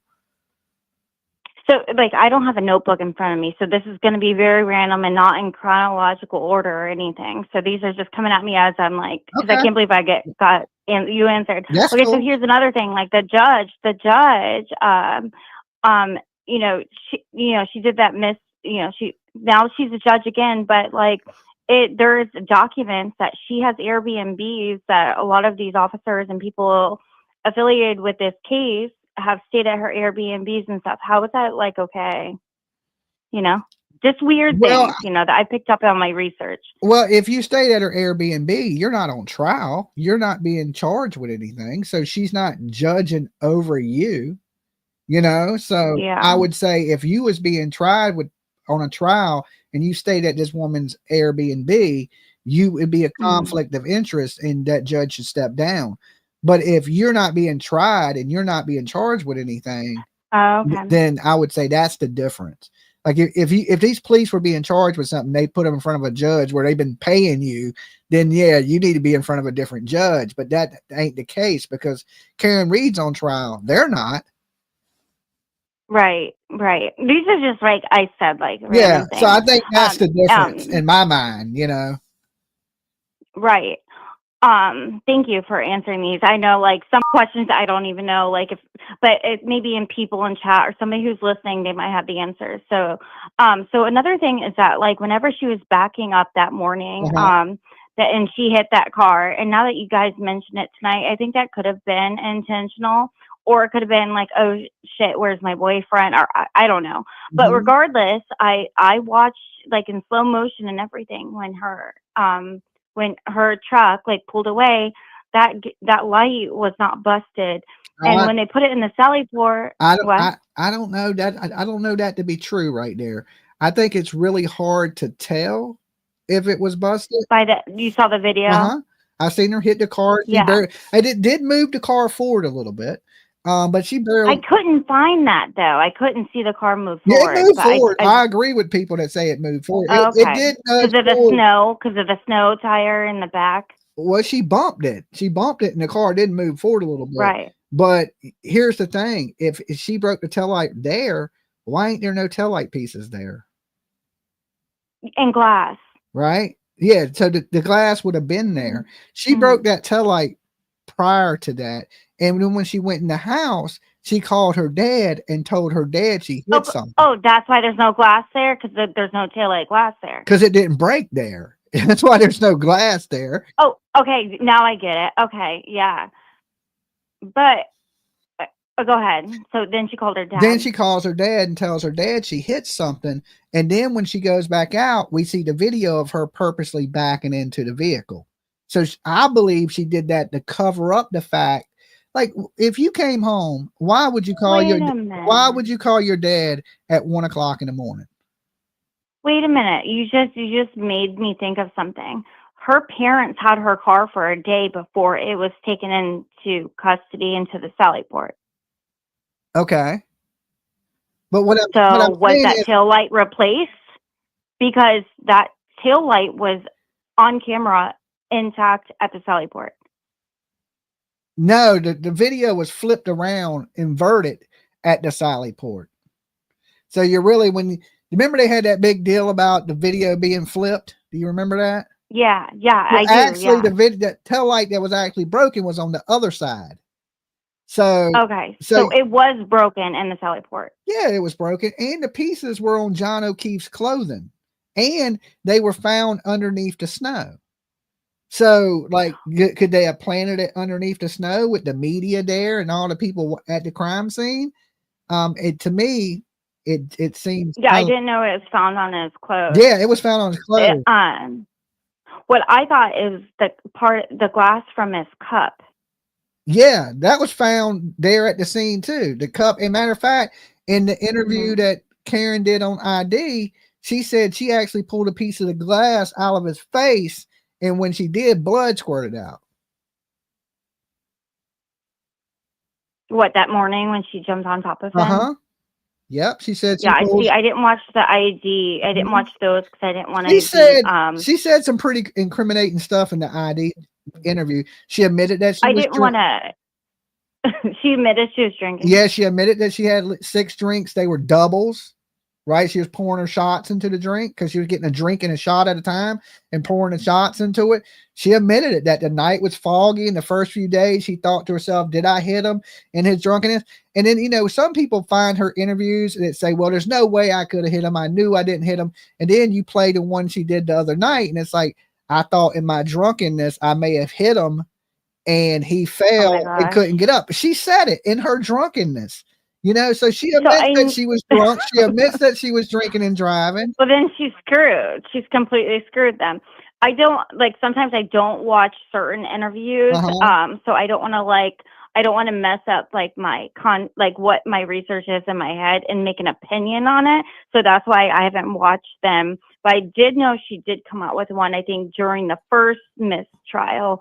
And I didn't even watch that one. I didn't know she came out with a new one. Let me address this. The Corey Moore says, I feel, Dolly, your facts suit your narrative that Karen is guilty and she did not intend to kill John. I never said she intended to kill him.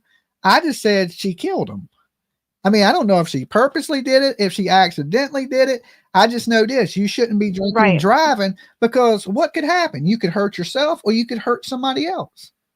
Right. So I forget the laws, but I looked it up, and if she would have just said, like, accidents happen, you know what I mean? But not when you're drinking and driving. There's no such thing as an accident when you're drinking and driving. But she would have had it. I think I forget what it is. It's something manslaughter, but it's way less of a charge. You don't have trials. You don't have to have your parents, you know, put their house, sell their house, and all this. You know what I mean?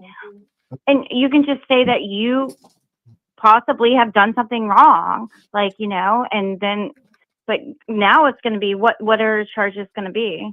It's going to be what, second degree murder? Second degree murder. Yes. Yeah.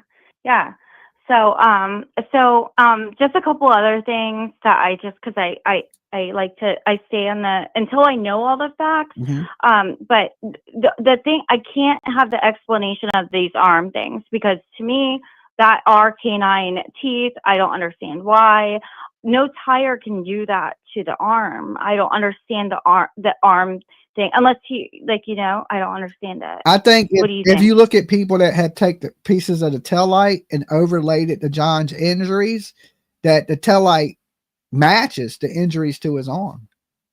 I believe the injuries to his arm was created by that glass that he had and the taillight pieces, but I do believe he was struck by the vehicle. That's just my opinion. I mean, I wasn't there, just like you wasn't there, so I can't say 100%. But if you say, hey, Dolly, what's your opinion on it? I'd say it's the taillight pieces, that he wasn't attacked by a dog, right? And I know people have been, you know, on that it's dog bites kick, but I've been attacked by 2 German Shepherds myself.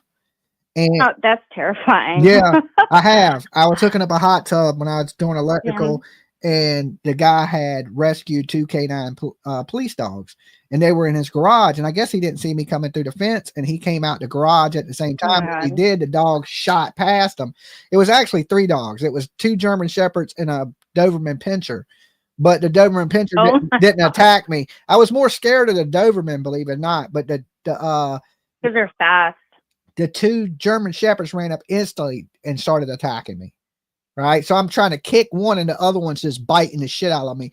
And he got me good one time. Like he bit me a few times, but he only got me really good one time in the gut. It's like the owner tried to run up and kick him to get him off of me. And the dog literally ducked the kick like a person. He ducked it. And then it looked like it pissed him off. And then he said, "Bow!" I mean, he bit me extra hard. He got me right in the gut. And of course, I had puncture wounds, right? The top teeth, the canine sunk into me, and his bottom canine sunk into me. So, like, the injuries on that arm, if it would have been a dog that only had a top jaw, you know what I'm saying? Dogs have bottom teeth too, and when they bite, the bottom teeth lock into your ass just like the top teeth. They don't just bite you with their top teeth, right? So they got, unless somebody's dragging the dog away. Just like if I was to bite you, it's going to have top teeth bites and it's going to have the bottom teeth. The dogs are the same way when they bite. Like CP's arm. So there were scratches. They were more like scratches. So Well, that's interesting. So yeah, I guess it could be that. But then they gave that dog away as well. Like, you yeah, know, yeah, they gave a I dog know away. I would have never But given my dogs away. you, So it's just interesting, you you know. know, Hank Brennan done had the dog's teeth molded, right? He did dog bite impressions. No, I didn't know that. Yes, they were talking about in the motions, and he's going to bring that into court. He literally destroyed the Good, dog bite good. expert. So they got Chloe. They done did impressions of her teeth, and they're going to show that they're not dog bites. So Good, because that's what I want to see. Because that's the most concerning part about this is why I would think that she is not guilty. But it sounds like the way that she was talking to him, that in those messages that she was saying, you know, that just seems like somebody that's just very, you know, like it's just not right. It's not healthy communication in a relationship, and so even after the fact. So I think that to me, in my mind, that she wasn't even aware of what happened. She was in her own head about whatever. So I do think that she maybe, if that is the fact, was just too much in her head. all There's right, so many people these days that are too much in their head. But I'll let you guys go. all right, Thank you for answering so many all right. questions. You be good. Good talking to you. Thanks. All right, Thank you for answering. no, Yeah. no Thanks. problem. Bye. Okay, I want to address this comment. It says, listen to the expert. Melanie Little had an expert on her channel who was going to testify to the fact that it was a dog attack that produced the injuries. Well, dental impressions don't lie. Okay. And Melanie Little, she don't even use her real face. Okay. Tell her to stream without the filters. Okay. Like, I don't trust anybody that looks 35 and is really 65. All right. So damn, I seen a picture of Melanie Little with her app that she uses when she streams. And then I seen a real picture of her. I didn't even know it was the same lady. Okay. Oh my Jesus. I mean, you can tell with her neck, she has that like turkey neck going on. You can see her age in her neck, but that filter she uses on her face, she has not one wrinkle on her face, right? And then when you see her real face, she looks like she aged by 30 some years, right? I can't even trust what you look like. How am I going to trust what you say? Okay. That's all I'm going to say about the mouth. No disrespect. She seems like a nice woman, but be yourself. Okay. Don't try to hide. Do I hide my ugly? Hell no. I come up here ugly and all, a little bit of drool stuck in my face right there and all that shit. Be real up here, right? I just, it's a weird one. It's a weird one for me. I'm gonna get me one of those fucking face apps next. I'm gonna be 25 next time you see me. All right, 25. Be proud of your age, right? Own your wrinkles. Own that shit. Look at all these little dents I got in my forehead. Own that. I earned those. Okay, they're like battle scars. Don't hide your. Be proud of who you are. Right? You can't have a turkey neck and then your face be flawless. Come on now. Your face look just like her neck, look just like her face. Okay. It's the same, connected to her same body. You got a 60-year-old woman's neck and a 35-year-old face. Okay. I can't fuck with that. How you fuck with that? Right. Give me 1 second. I got to close my studio door because I'm keeping my producer up and I don't want to get stabbed. It'll be John O'Keefe dead and me dead. All right. So give me 1 second and I'll be right back with.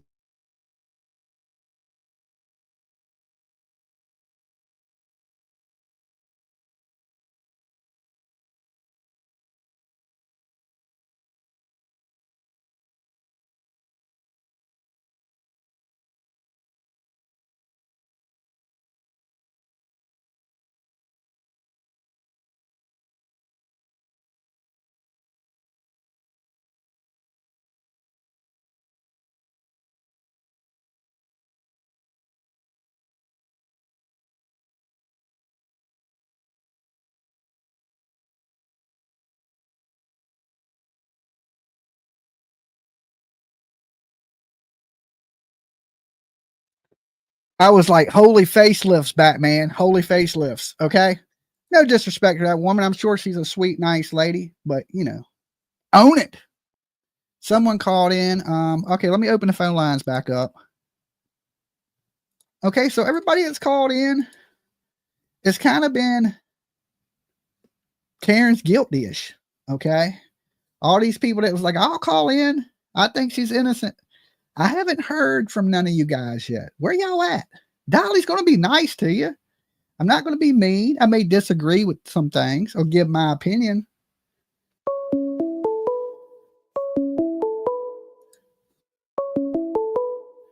Dolly. Hey, Dolly. Hey. This you know, yes. Oh my God, Rose. Oh my God. What's up, Rose? Well, that's what I'm saying to all the callers and things, like, oh my God, you know. But like, I had a lot of questions when I first called you, like an hour or so ago. You're welcome. And now I've listened to some of the callers, and some of my questions are being answered. Cool. But I want to bring something forth. Okay. I watched, and even while I was, you know, I don't watch you on my phone. I watch you on my TV. Okay. So there was an interview that I saw the other day. I think it was maybe 6, 7, 8 days ago. I think it was with Vinnie Poulton. And one of the jurors. And what I got, if I find that little short video from, I think it was Vinnie. Yeah. But it made so much sense, and I want to present this to you, please. The juror from the first trial was saying, do you remember in the first trial where the jurors kept sending notes and like asking questions? Yeah. They were really, truly trying to ask questions. The case got dismissed because, and this is so silly and stupid, if you think about it, in the end, this interview I saw showed me that the judge wasn't understanding what the questions were from the jurors. The jurors were really trying to explore, what is this? What is this? And they kept the jurors kind of dumb, and then it was a mistrial. Yeah. I mean, it is what it is. I saw that interview. It was incredible. It was with one of the jurors. And I'd like to take notes. You sure it was Vinnie? I'm not sure. I'm not going to quote that, but I've been like on my phone trying to find that little video. Or was it the video with Turtleboy and one of the jurors? No, I don't watch Turtleboy. Jimmy, the only I'm subscribed to certain things. You're the number one that pops up. Then I watch this little show every morning with this from Asia, Cambodia somewhere, where the children really suffer and their parents throw them out, or their grandmother, and they have to build a hut somewhere. And yeah, that sounds pretty uplifting. Well, it is, because they survive. Oh, okay, all right, I get it. And they know how to do it. But I'm off subject. But the thing is, they don't have nothing to do with other channels. I need to find that little video for you. And they say it was on Vinnie. It was on Vinnie. I haven't seen it. And it was recent. It can't have been more than 10 days ago. And if you would put that up, you will get a different Vinnie believes that of the whole trial.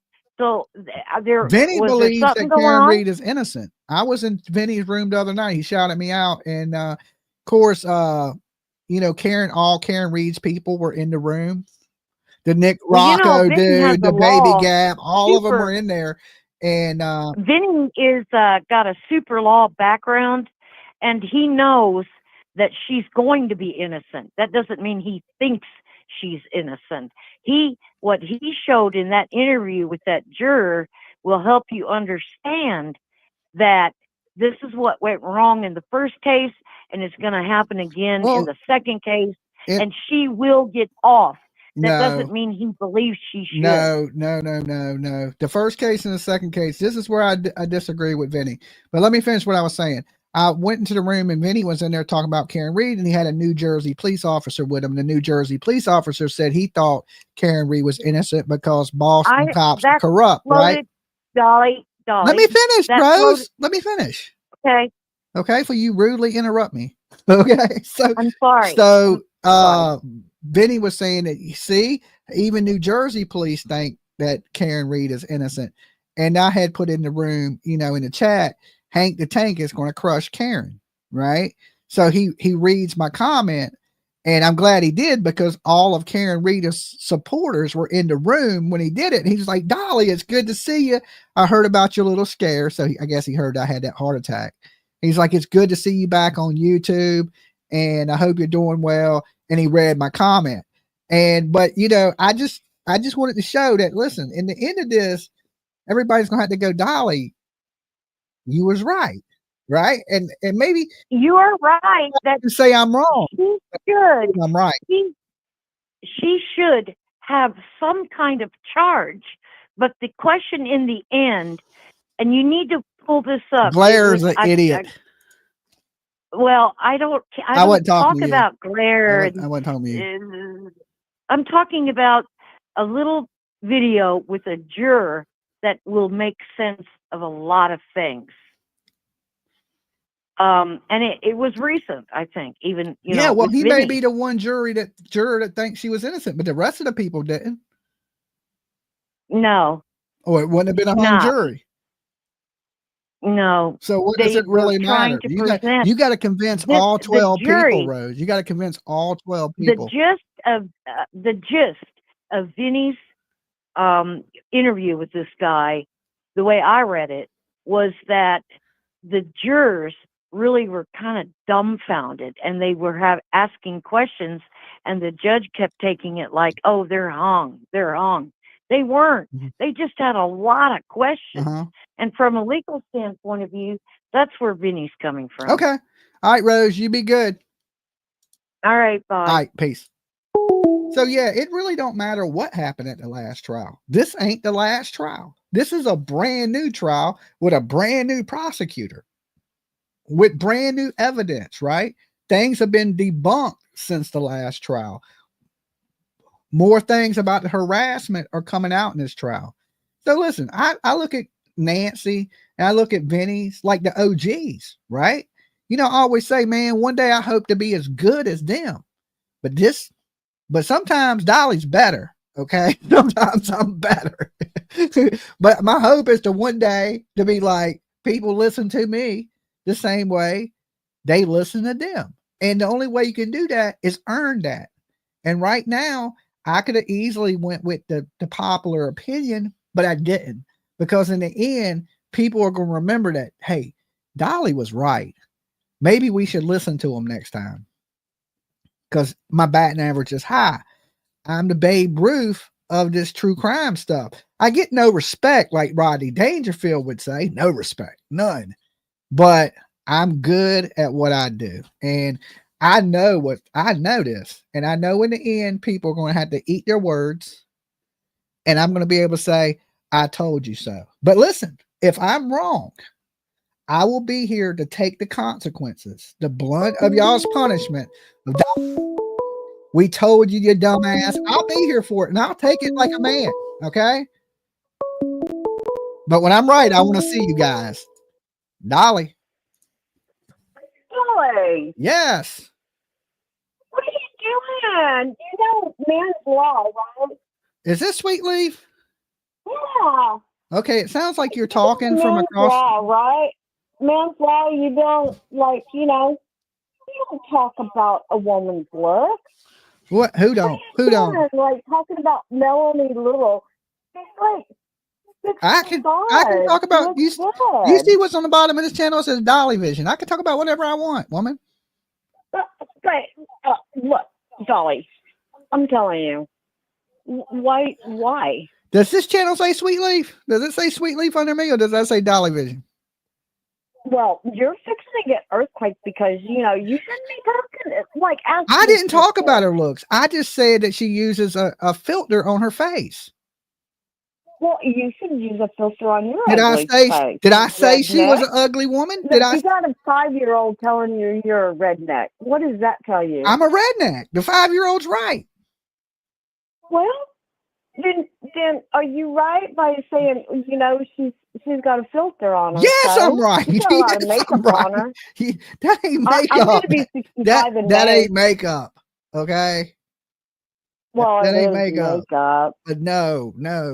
A makeup and a filter, but you shouldn't talk. America. Like, take a poll. Take a poll of what? And ask all the women out there if you should be bro talking a 65-year-old.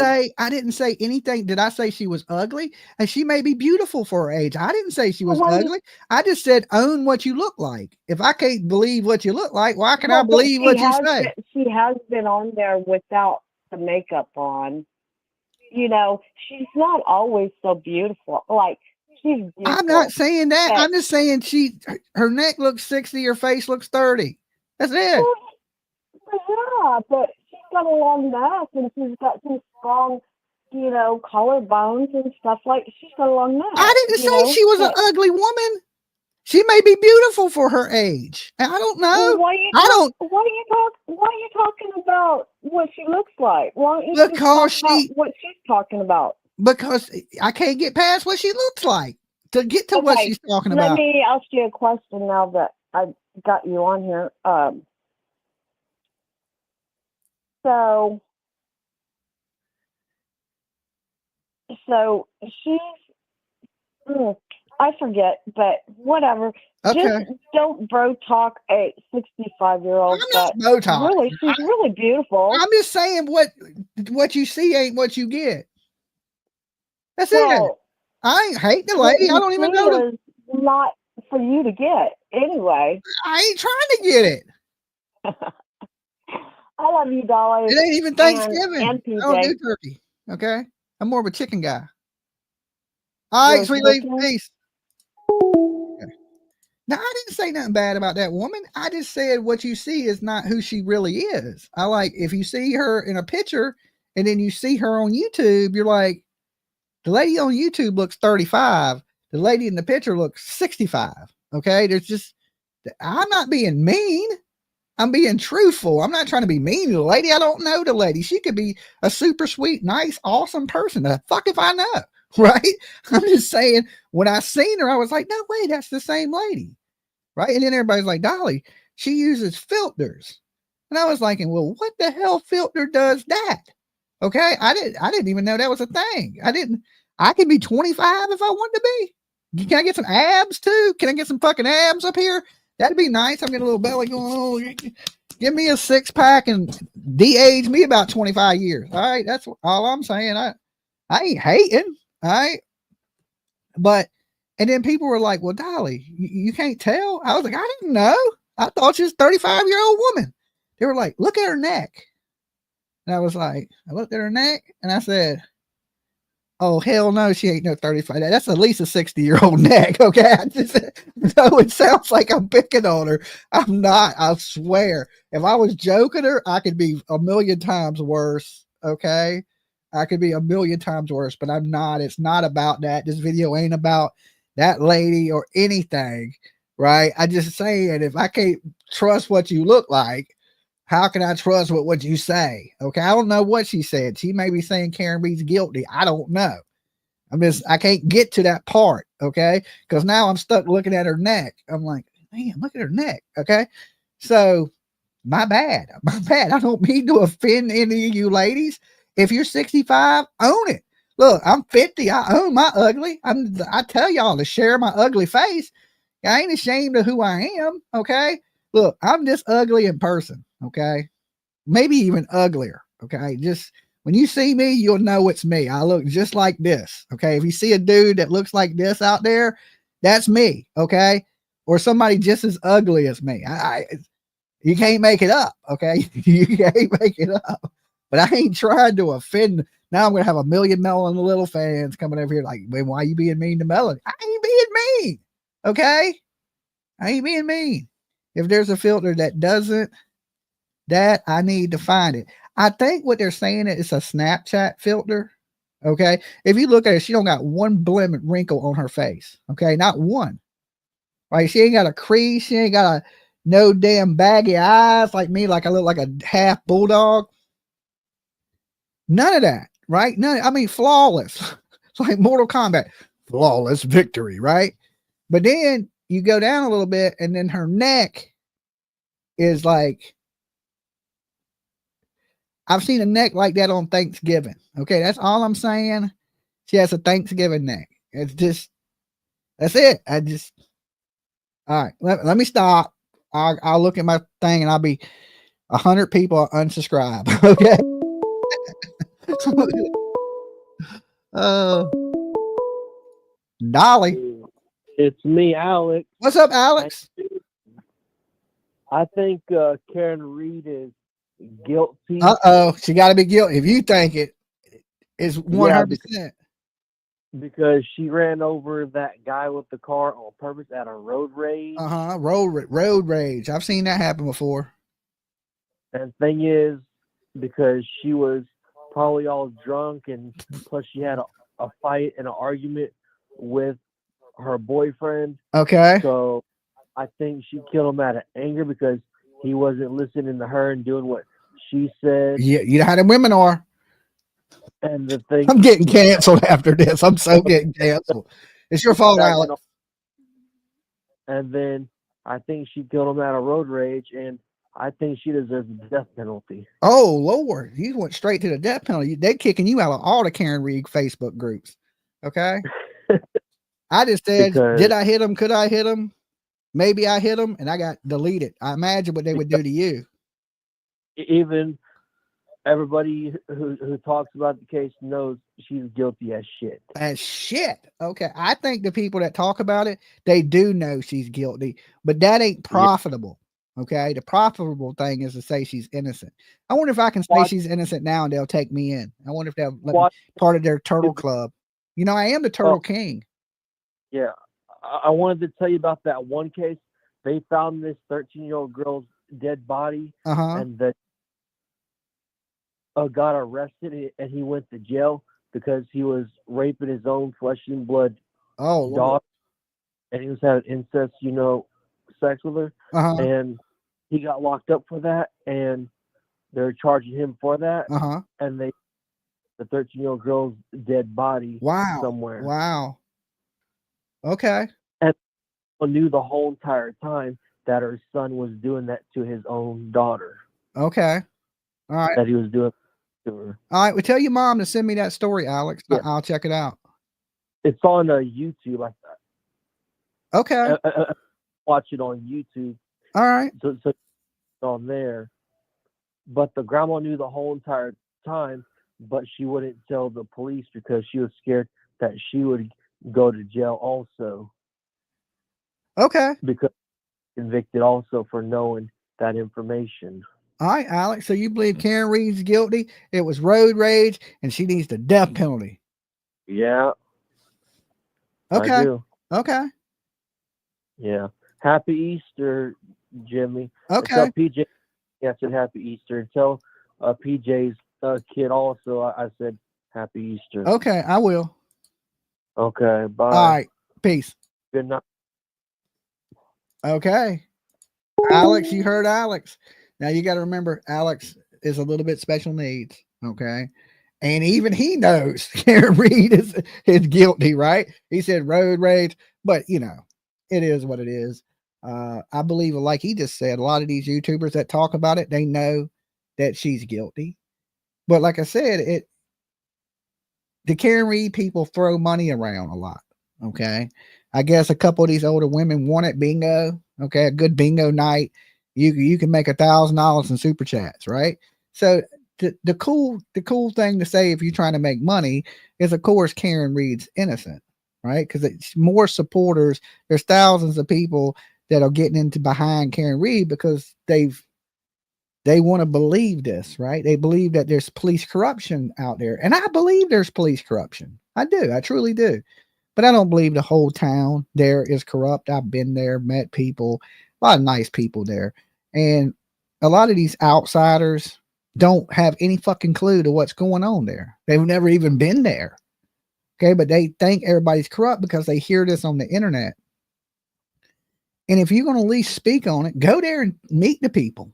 Go check out the scene before you just start screaming there's police corruption and you've never been to this town because some YouTuber told you this. Like, that's why I always go to these places, because I got to see for myself, right? I don't want to speak on something when I know nothing about it, but I've been there, right? I've spoke to Karen Read, right? She didn't speak back, but she got spoken to. You know what I'm saying? So it is what it is. So, like I said, I'm not mad at people that believe Karen Read is innocent. I wish you guys would call into the show so we can discuss it. But everybody tonight that's called has pretty much been Karen Read's guilty. Karen Read's guilty. Because if people don't want to watch me because they don't want to keep an open mind, they want to hear that she's innocent, right? They just want to hear she's innocent. They don't care if it's truthful or not. They just want to hear that. And if you say anything that don't line with that, they're an echo chamber. That's it. You can't have a free mind when people are convinced one way or another. Like I'll tell you, I don't know. I wasn't there. You could be right. But they won't have that conversation with you because they're too convinced that they're right and everybody else is wrong. Now with wisdom, I know I can be wrong. It wouldn't be the first time I've been wrong, right? I could be wrong again. But we can't get to that discussion because people are so one-sided on things. Now, all these YouTubers that are going to be wrong here in a few months, just remember, once they're wrong, I don't want to hear nothing about them no more because their information is invalid to me at that point. All right. Because they were wrong. And I truly believe that just like your baby gaps, they jumped on it for the money. Dolly. Hey, Dolly. Hey. Shauna. Hey, Shauna. Tennessee.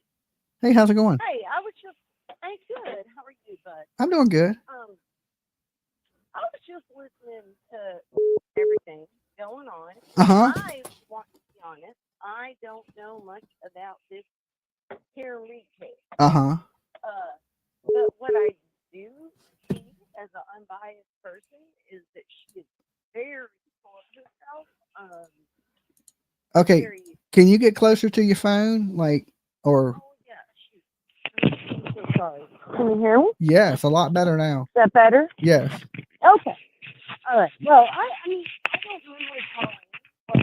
Well, I don't think I've ever called in about her, but I just wanted to add something about what you were saying, that I'm not very versed on her case at all. But from what I have seen, I've only seen from your channel, and I think you are very fair.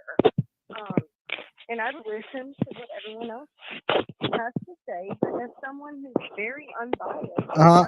Are you what are you doing with your phone, woman? Jesus, I'm working. I'm sorry. Is that better? Okay, because it's rattling around, making all kinds of crazy noises. I'm so sorry. That's usually my MO when I call you. Okay. Is that better? Yeah, it's fine as long as you stop moving for 3 seconds. Okay, I gotta stop moving. That's my problem. ADHD sucks. Okay. Okay, but I just wanted to, I mean, whoever wants to hear it, as someone who is not very involved in her case or knows much about it other than following you, she seems very, oh God, the word that comes to mind is a prick. She seems like a prick, and not at all sad or anything. So to me, that makes her look guilty. But, yeah, I think so too. When you don't have no emotion towards the person you allegedly killed, and he was your boyfriend. Right. Mm-hmm. It's crazy to me, and I don't know much about their history. I mean, I don't, like I said, as far as him adopting or looking after his niece and nephew or whatever.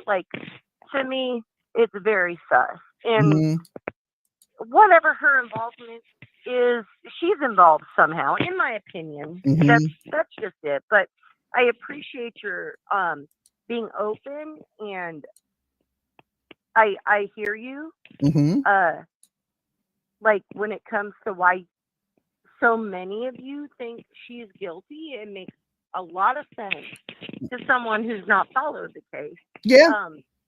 Well, there's two sides to everything, so you might want to listen to a little bit of the people that think she's innocent, so you can make your own decision. I I have, and I believe there are three sides to every story. Yeah.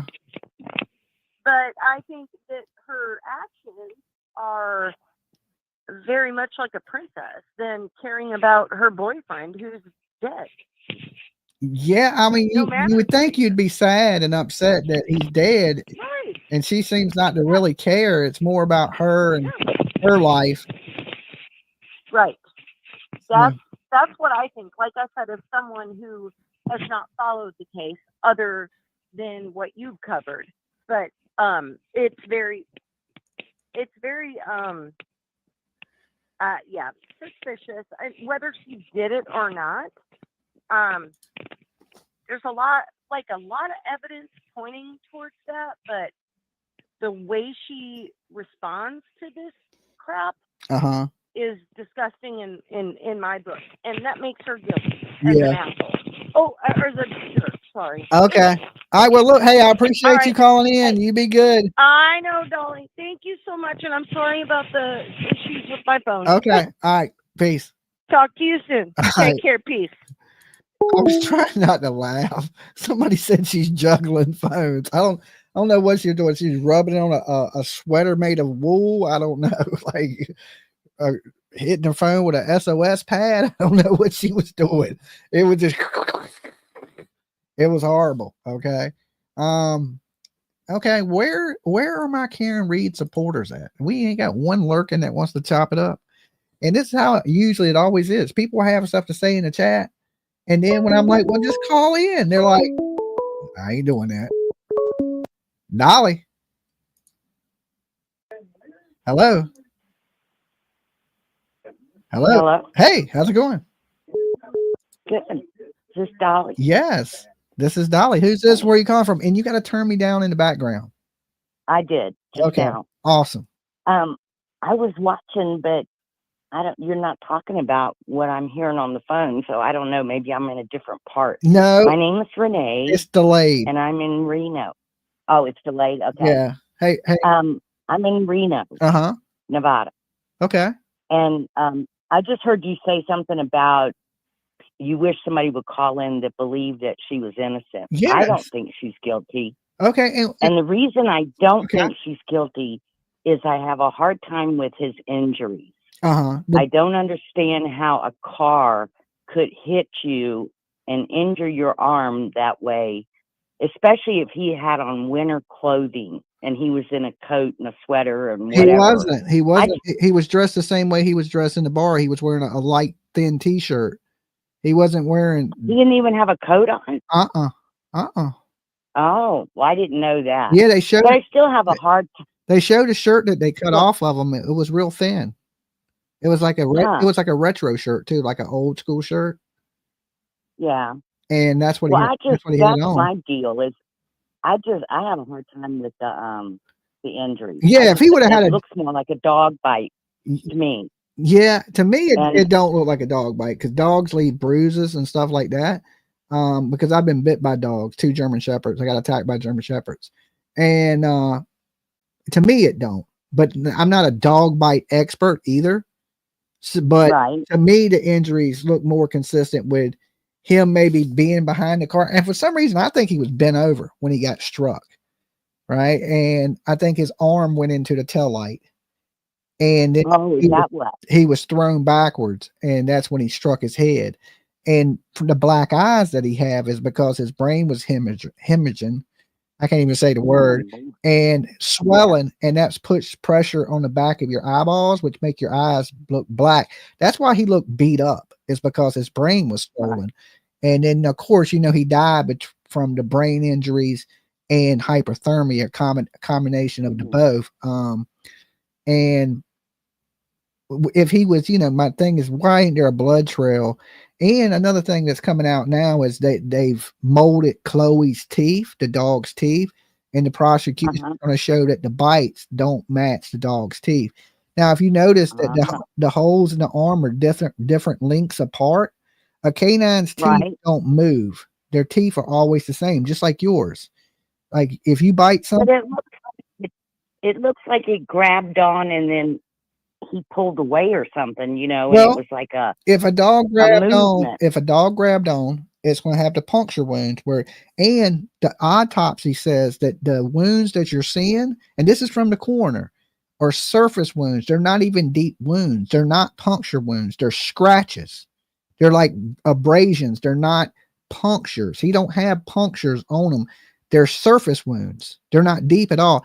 If he was to go to the hospital, none of them wounds would require one stitch because they're not deep enough for stitches. They're not, Right. and that's coming from the coroner that did the autopsy. Well, why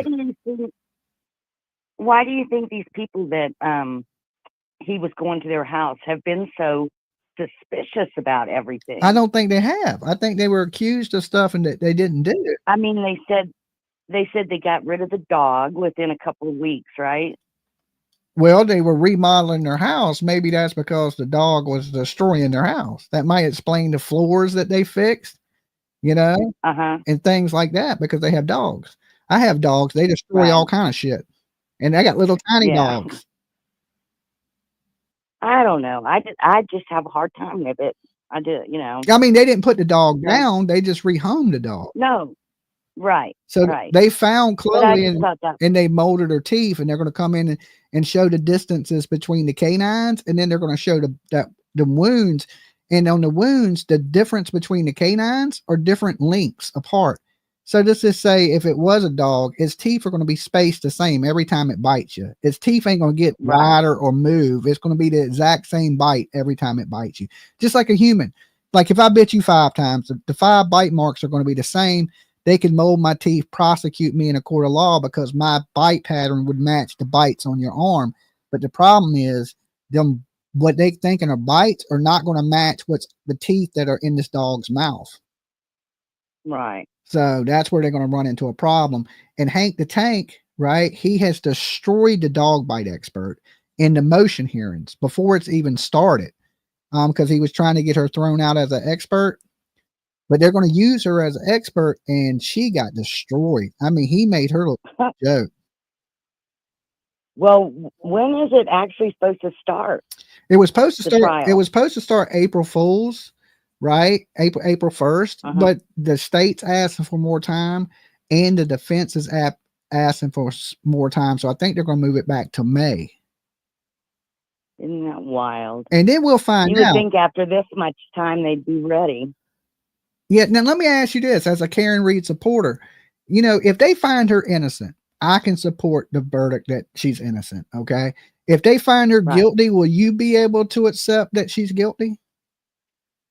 Yes. Okay. Well, that's good to hear.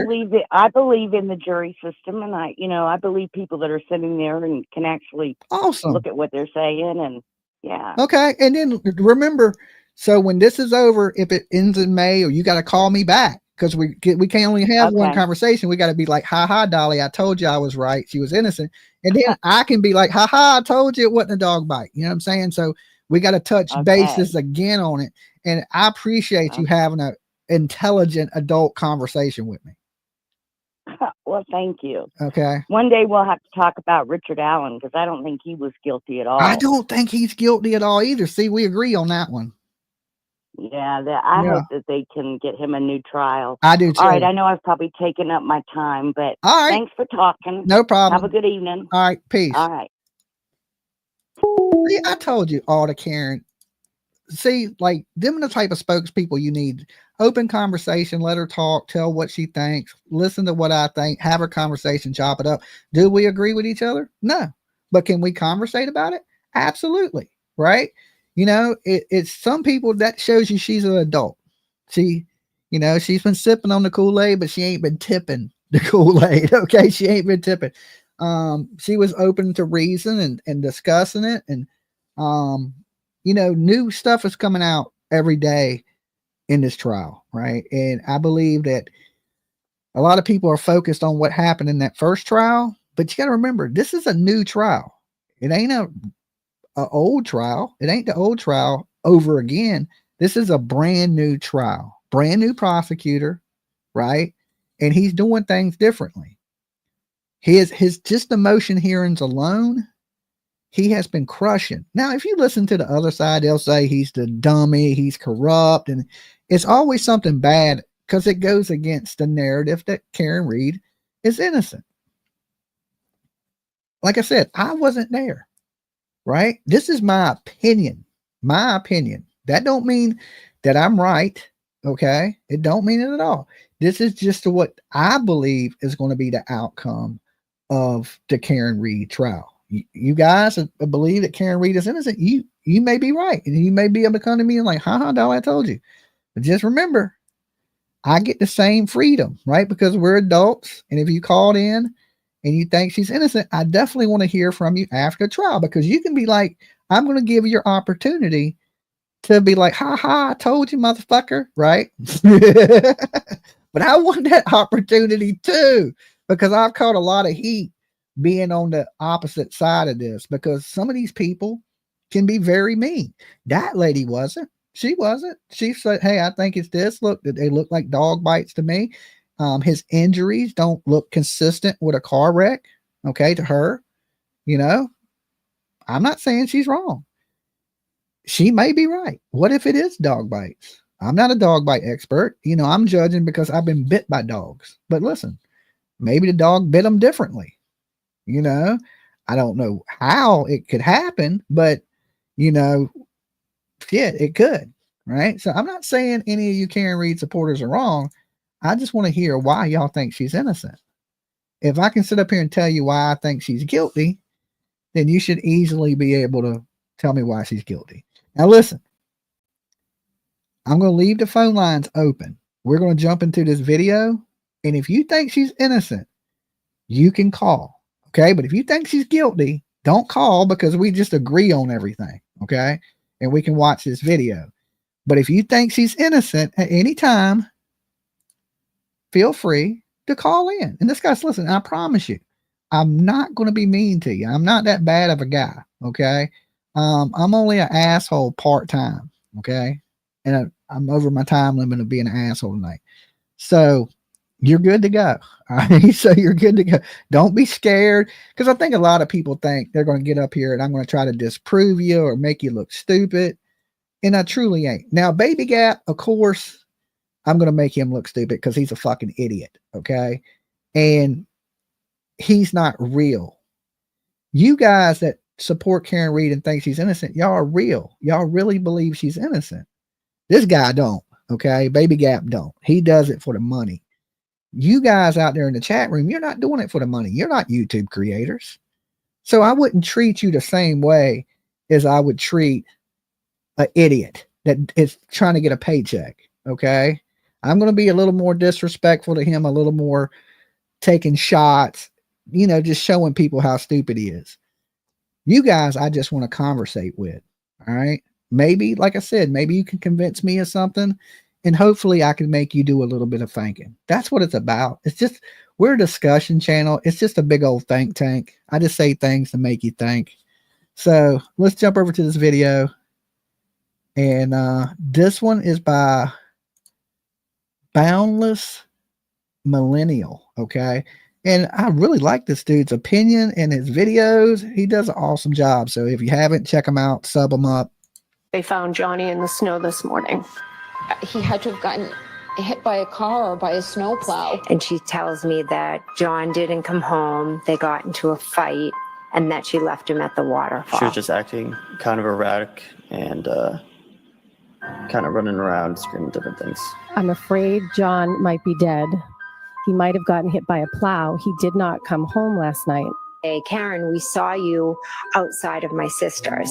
She just yelled back on the phone, John's dead. All of a sudden, Karen starts screaming, there he is, there he is. And she ran over to a mound of snow. So I couldn't see him right away. I saw nothing. Is that my boyfriend? Is he dead? And I dug his head out of the snow. So she said, I hit him. I hit him. I hit him. Well, I think she will be found not guilty based on her looks. Kelly, I hope that ain't the case, because if that's the case, I'm going to be found guilty every time I go to court. Wait a minute. I am found guilty every time I think it's my looks. No wonder. I'd be innocent and they'd be finding me guilty. Okay.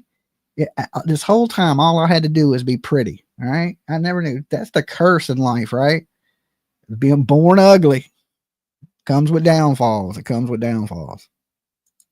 Oh my God, I hit him. several times. I hit him. Karen, did you ever say I hit him? I hit him. I did not. I said I hit him. It was preceded by a did and proceeded by a question mark. It was proceeded. Okay. It's all about the proceeding statement. Okay. But, you know, right there, she pretty much contradicts herself. And in the new video, she said, in my drunken stupor, did I hit him? And he, you know, he fall and not be able to get back up. Dolly, you need one of those filters. No, I think you can't use filters in real life. So I think I'll stick with being ugly. You know, I'm ugly and proud. It ain't nothing wrong with it. All right. Be who you are in this world and don't be ashamed of it. You know, beauty is on the inside and my soul is beautiful, even though my exterior looks like I've been donkey kicked. Okay. I promise. And I'm a redneck. Okay. Like the little kid calls me. There's this little kid that calls in my other show and be like, what does he say? Okay, you redneck. It's so cute though. It's so cute. Kaylee, that I would find John and everything was going to be okay. She kept saying, I can't take care of these kids. They're not my kids. I didn't see any actual tears, but She was calling him the husband. She asked if somebody could be alive in the snow without a jacket for many hours. She Thank you, grabbed thank my you. hands and she said, Google hypothermia, Google Okay. We got a Karen Read supporter. Dolly. Hey there, Dolly. Hey. This is Jen from Salt Lake. Hey, Jen. You a Karen Read? Are you a Karen Read supporter? I would not say that. Okay. All right. I am so neutral on this. I let's just say I'm definitely against alcoholics. For one. I do think she has an alcohol problem, because you would think if you was on trial for murder for drinking and driving, you would at least stop drinking while you're on trial. Well, you know, the biggest problem is, and I thank God I don't drink, but I drink. I just don't drink a lot. Well, I'm glad I don't. I'll tell you that right now. I mean, so many, people get so drunk that they black out. Yes, I've been there. But they're still walking around and like doing normal things. But yeah, I've been there. They don't remember they're even awake. Amen to that. I know all about it. That's why I don't drink much. Because when I do, I can't handle alcohol. I'm not a drinker. So when I do drink, it tears me up. I'll be tore up from the floor up. But, I mean, that's the whole problem. They actually cannot remember. Yeah. Yeah. I mean, I've been out. I went out for my birthday. I don't know. It was probably 5 years ago. And I ended up drinking some Jaeger shots. And I don't know what they put in that devil juice. But I slept in the bushes, okay, and just on the boardwalk on the strip at the beach. I just found a bush to sleep in and said, well, this looks comfortable, and slept in a bush. Woke up like, where the hell am I at? Right, so it happens. That's why I'm not big on drinking. So yeah, but I mean, but the whole thing is, you weren't, driving around and thank God, I rode with somebody else. And they left me. They left me because they didn't know where I was at. But I was in the bush beside the car. It looks like on these the videos here, she's running around and doing this and pulling glass out of the poor man's face. And yes, I mean, what is she doing? I mean, it's a blizzard, and only somebody that would be totally out of their mind. I mean, she was buzzed up. I mean, anybody that has drank especially that many Buzzed up drinks. ain't the word. Yeah, she was feeling she's she was blacked feeling out. good. She was feeling good. That's for sure. She wasn't feeling bad. I know that. I mean, you know, I can tell you, you know, one story where, you know, this person I know drank so much. I mean, she started acting like Linda Blair. You know, it's Oh like, yeah, head spinning, spitting shit up. Yeah. An exorcist, and I'm like, oh my God, you know, what should we do? You know, and you know, should we try to sober her up by putting her in the shower? Should we take her to the hospital? What should we do? And you know, here's the thing about drinking. Some people drink and they're goofy. Like I'm a happy drunk. When I get to drinking, I start joking and laughing and playing around. But there's also those angry drunks that drink and they get mean. Right? I'm not like that. I get goofy and silly and jokey and laugh till I pass out somewhere. But I've seen so many angry drunks where they love you and then they're mad at you, and then 5 minutes later they love you again, and then they're cussing, trying to fight you. So I mean, drinking is a powerful drug. It's definitely is a mood changer. Well, that's what I was trying to say. You know, we decided to take her up to the hospital. You know, because I thought so. You know, I've seen drunks before, but never like that.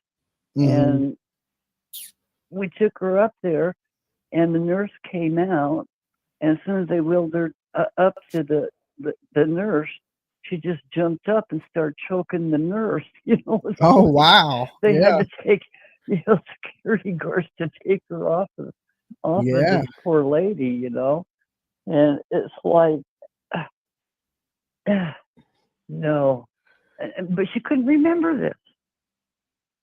Yeah. She couldn't remember a single thing. Kimberly Johnson said emotional crying drunks are the worst. I agree with that. When they get all sad and they depressed about their life and it all comes out when they drink, I hate that shit. It drives you crazy.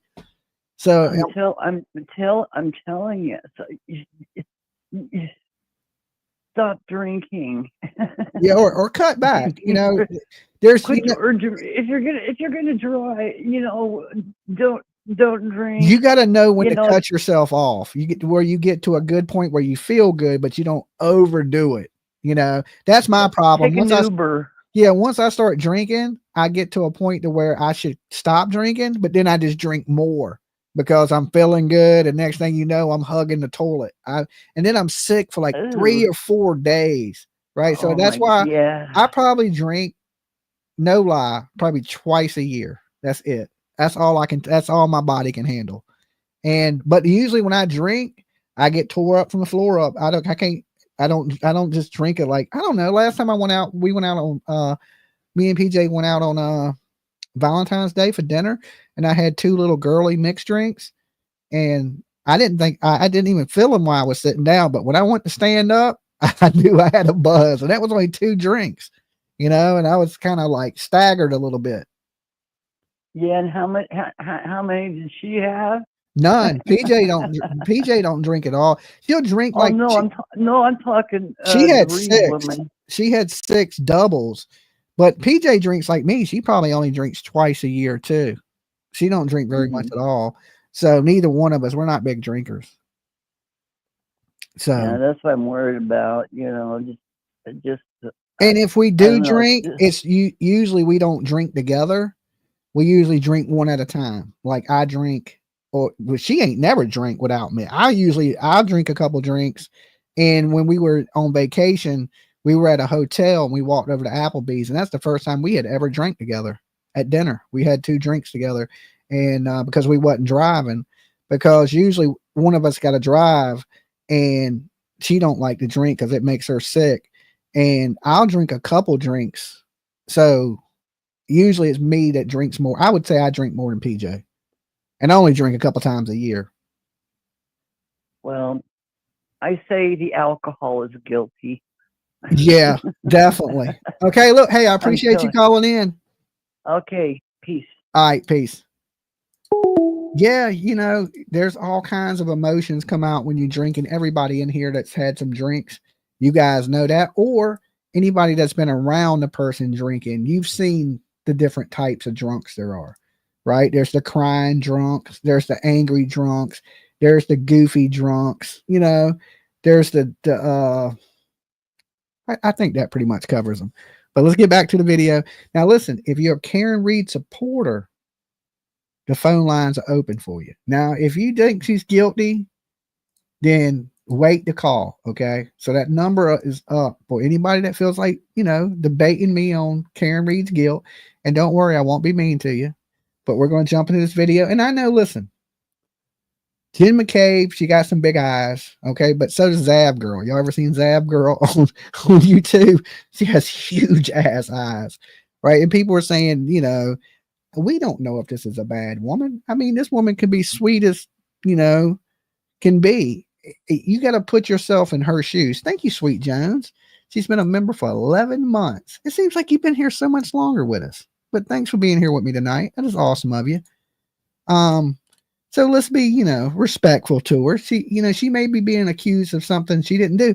And I know she is because, you know, the experts have come out and said that she made that search at 6 in the morning. So she was just trying to be Karen's friend. And look at the shit Karen Read done got her into. I'd be a little mad too. So we're seeing the face of an angry woman, okay? Which she might be just super cool, you know? I don't know.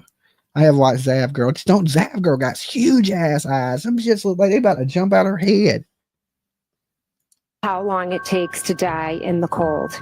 She would have periods of calmness, and then other periods she would appear agitated, go from crying in her hands to all of a sudden perking up. She had said that they had gotten into an argument. Dolly, I know you don't want to hear it, but none of them should have been drinking and driving. Guess what? You're absolutely right. I will not argue with you on that. I want to hear it. They shouldn't have been driving. None of them. But here's the problem. They didn't run over John O'Keefe. Karen Read did. That's where the problem lays, right? If they all went to jail for drinking and driving, I wouldn't have no problem with it. Peeling in the bushes drunk. Smiley face emoji. I've been in the bushes, right? I've been slept in many a bush. That's why I don't drink much.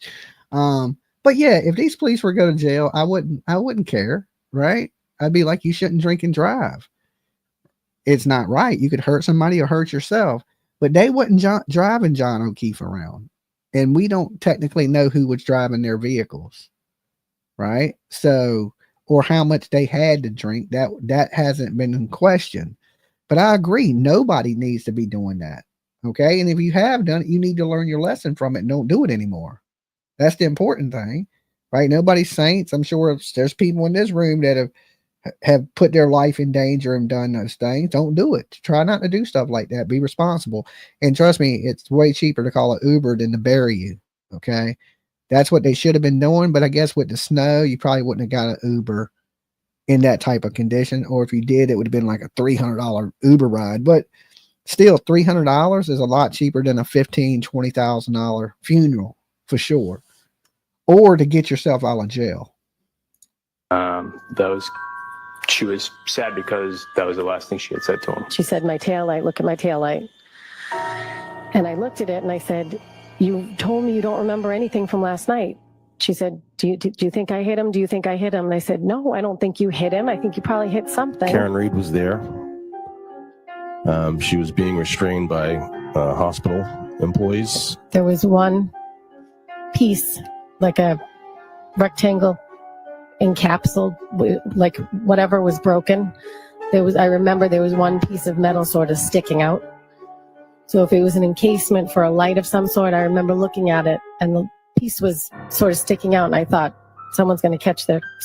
Okay, now look how jagged that light looks. Okay, missing. Can y'all see that? And if you look at these taillights, they have lines in them, like these ridges. Okay, and those ridges match the scrapes and marks on John O'Keefe's arm. Okay, in my opinion, it's more consistent with hitting this than it is a dog bite that has no bottom jaw. That's my opinion. I'm not an expert. I wasn't paid by Alan Jackson, unless Alan Jackson wants to pay me $23,000. I'm an expert at everything. Okay. My middle name is Arca. Okay. If the price is right. Dolly Arca. So, but I believe his injuries are consistent with being struck by this vehicle, and she knew she struck him is the bad part. And this goes into, you know, if it was a tragic accident and she would have helped this man, he might have lived. The bad part is she didn't help him, and she knew she struck him. And then she, like I said, when she hit that car, she did that after she called her dad and told her dad she hit something. And then she tried to cover it up, and she backs that car out purposely.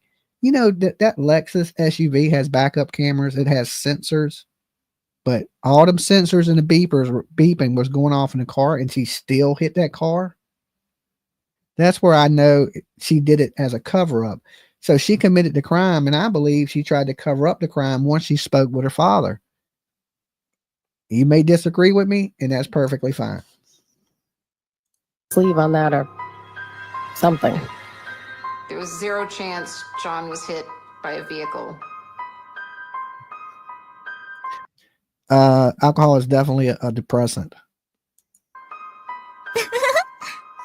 So we go into the house.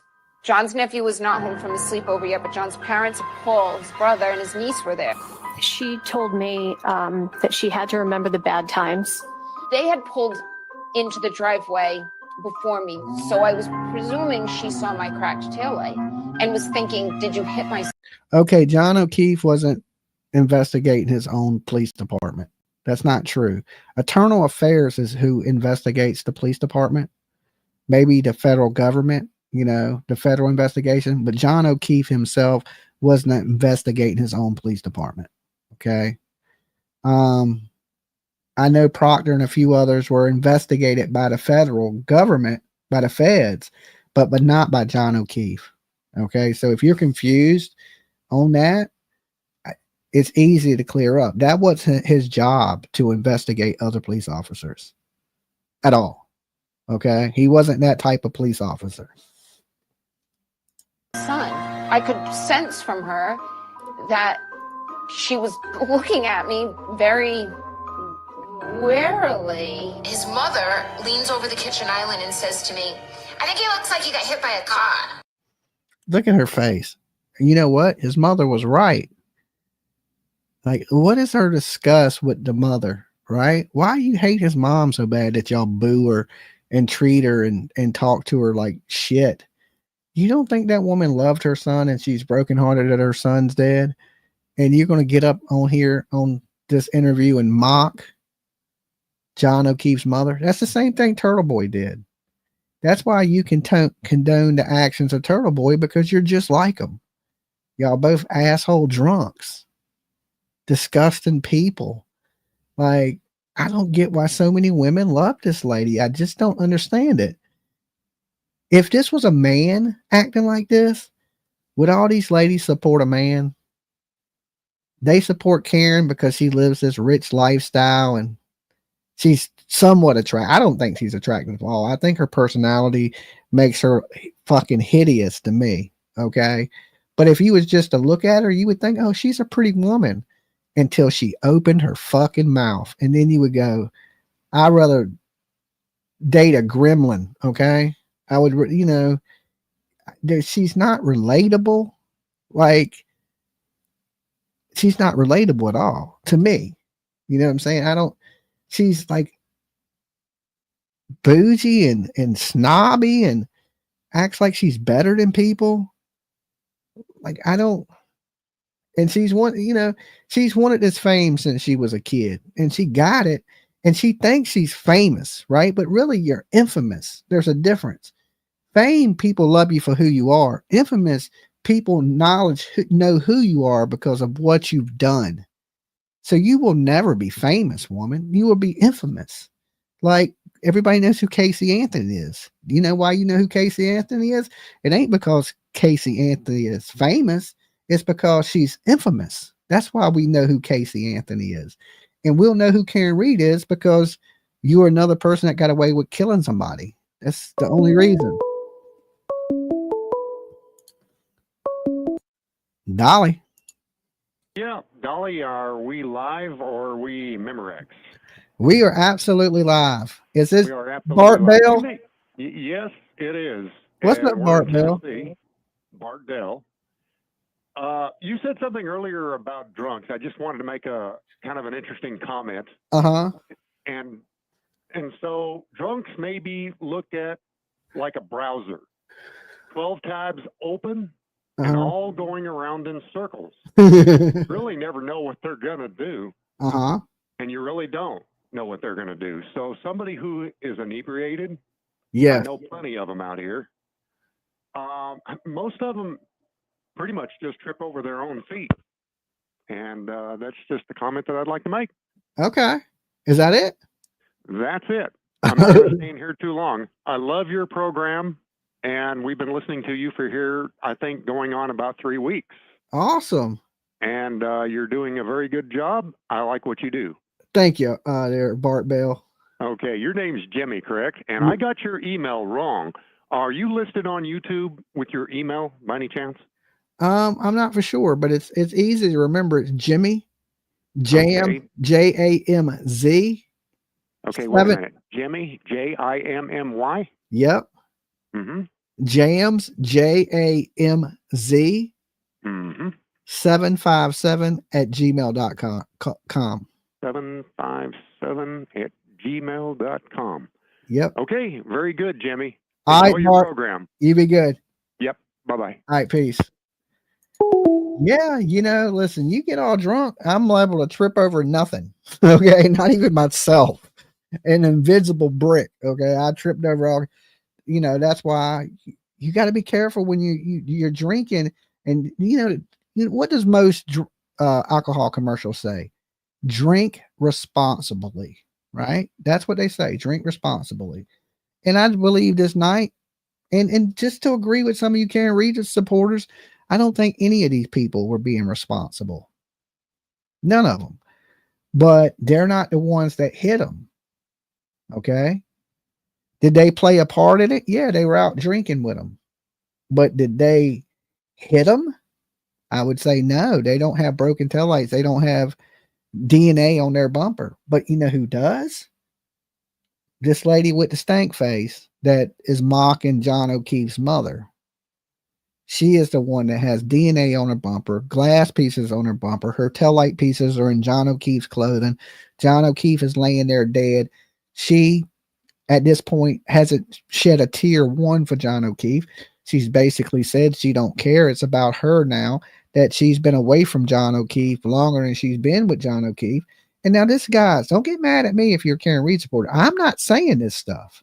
She said these things. I'm only saying what she said. I'm not saying nothing else. I'm not adding to it. I'm not making shit up. Okay. This is just all stuff that came out her mouth.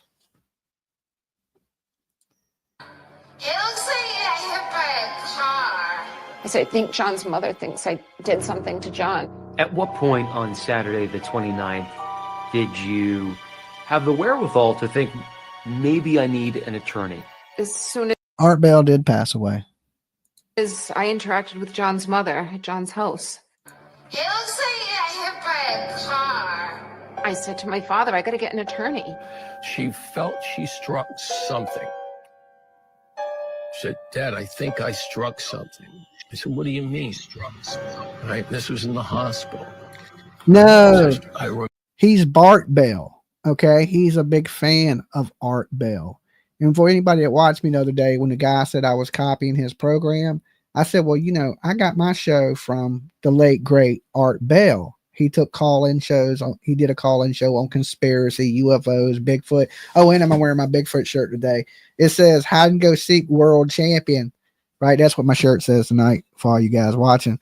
And you got to remember, Bigfoot is the world champ at hide and go seek. He has never been found. Okay. When that damn thing hides, you ain't finding it. Okay. I think he's an alien and he flies into space.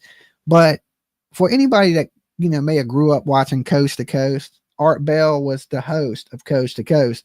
And as a young guy, I was a huge fan of Art Bell. He's an older guy. He was just chill. He was just the chillest fucking dude ever. And awesome show. You can still find Coast to Coast Art Bell here on YouTube of, you know, Area 51 calls and things like that. But when I was putting my show together, I was like, you know, I want it to be like people did when it was Art Bell. He took everybody seriously. He was respectful to everybody, even if he didn't like, you know, listen, I think Karen Read's guilty, but you see, I'm respectful to people that think she's innocent. You could tell Art Bell the craziest story ever, right? I mean, so crazy that nobody can believe it. When Art Bell talked to you, he listened to you. He would go along with your story. He wouldn't interrupt you. He would, you know, he would follow right along and add to the story, ask you questions about your crazy ass story, even if it was wild as shit. And I always respected that about Art Bell, that he gave his callers a voice. Their voice was just important as his voice, if not more. And I think he understood that the callers was the show. Okay.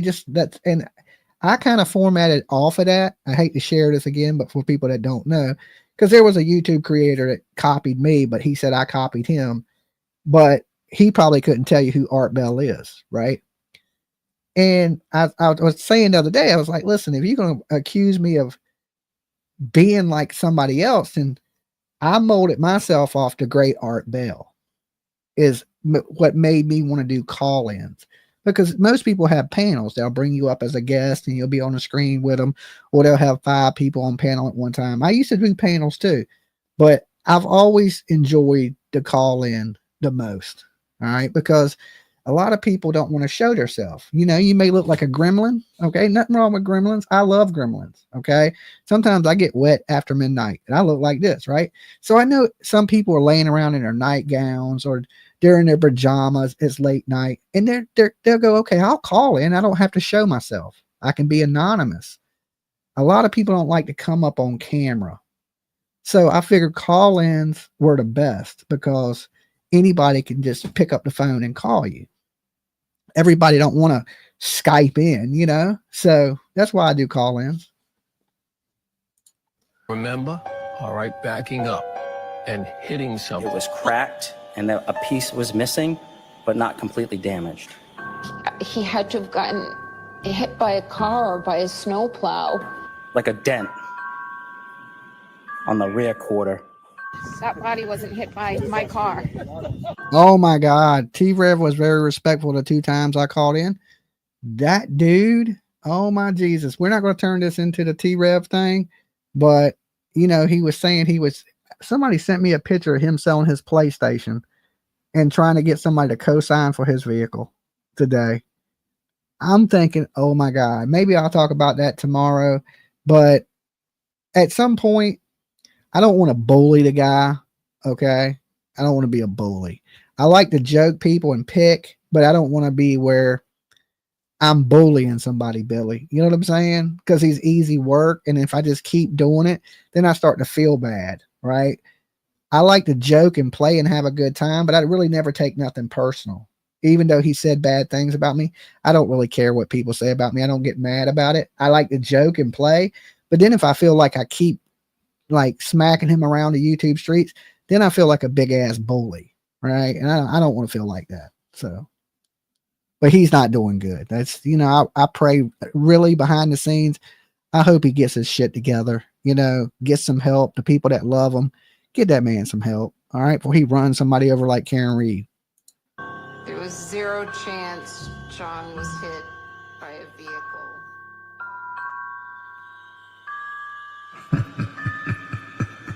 Look at that smile.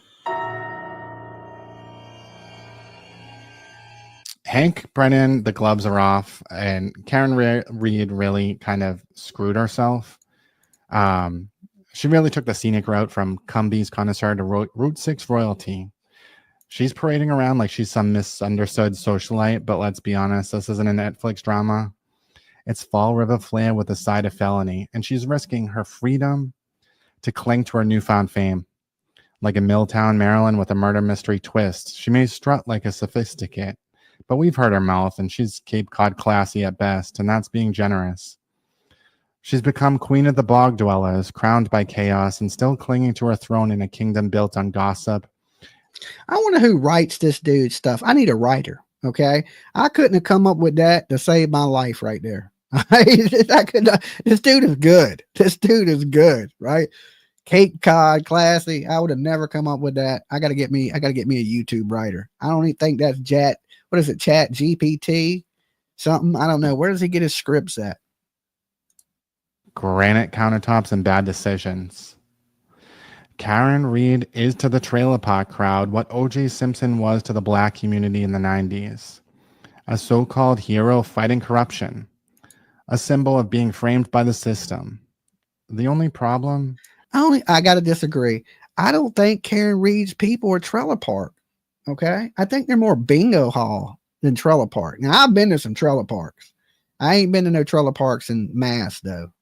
He could be right.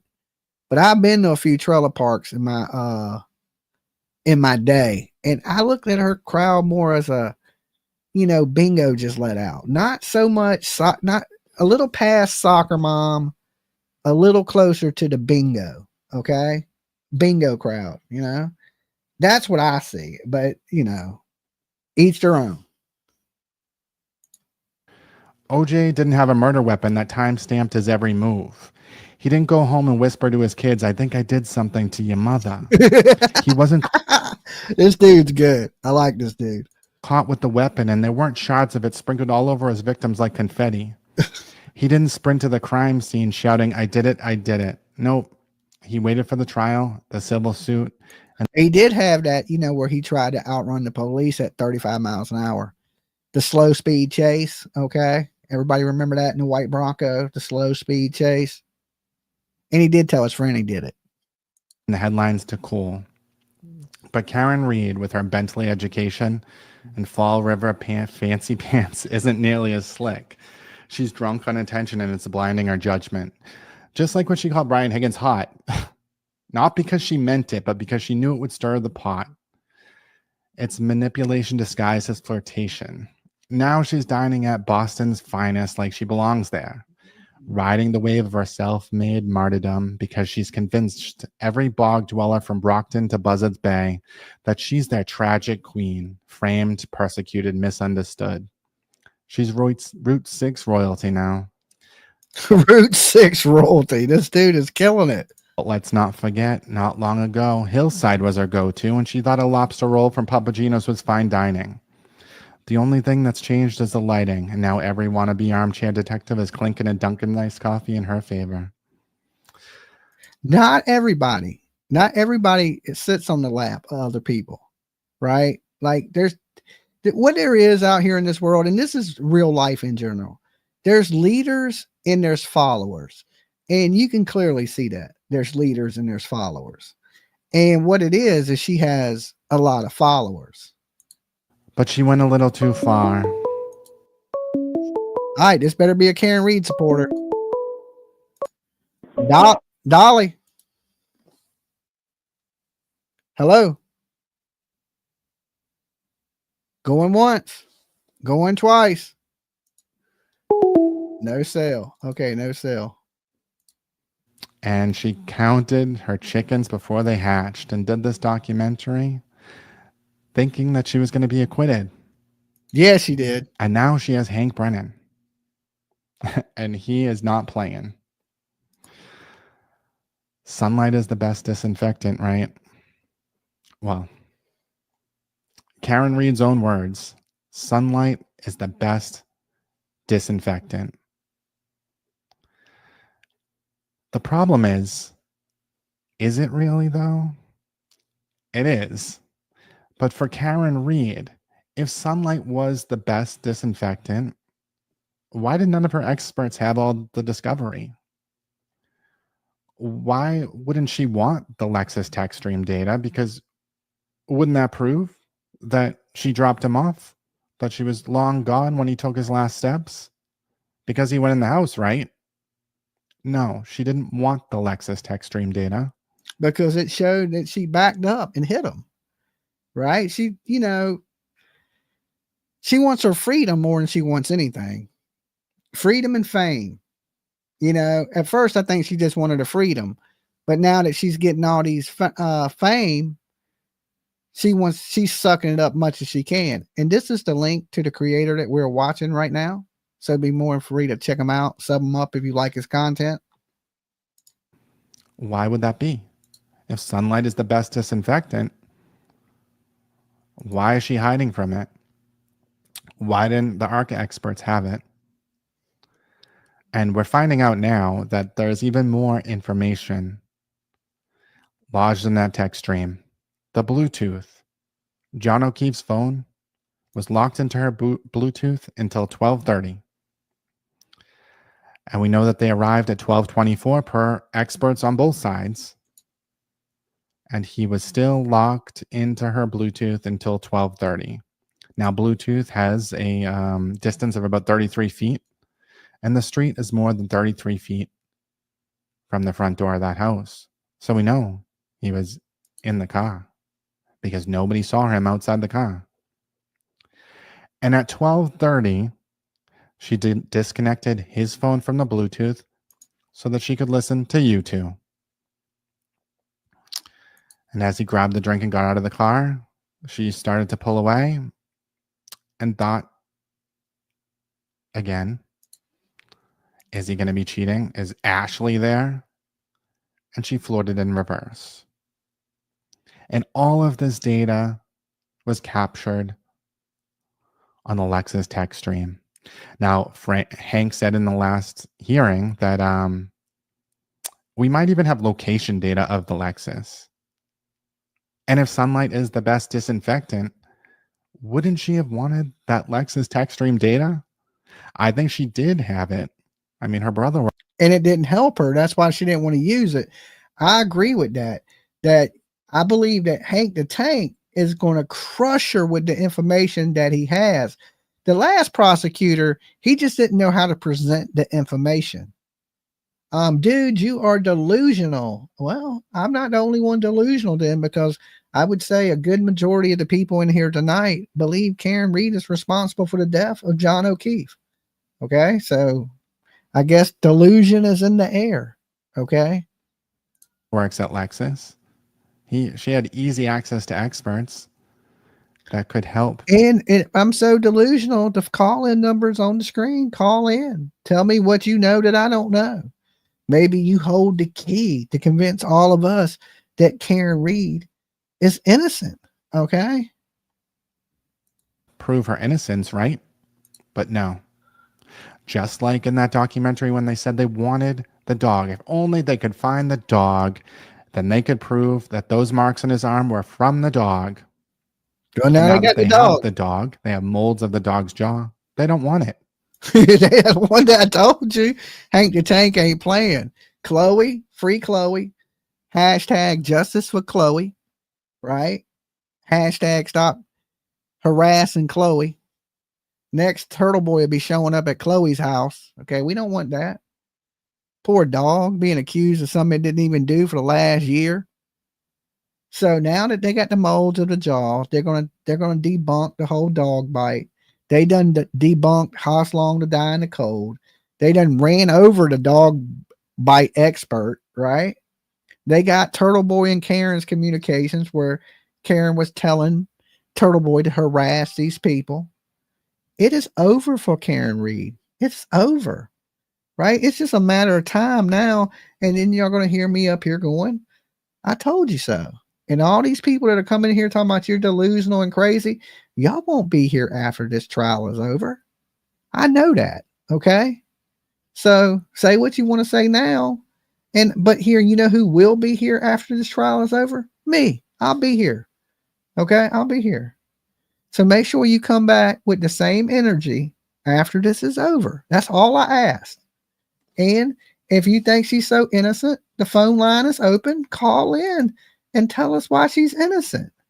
Because most of the stuff has already been debunked, and I'm happy to discuss it with you. That's why I got the phone line open. Okay? They don't want their expert to look at it. Why would that be? If you're scared, just say you're scared. Be like, Dolly, I'm scared. I ain't calling. All right? I'm scared. Sunlight is the best disinfectant, right? And And this is the question. Can he prove that she went back at 5:23? I mean,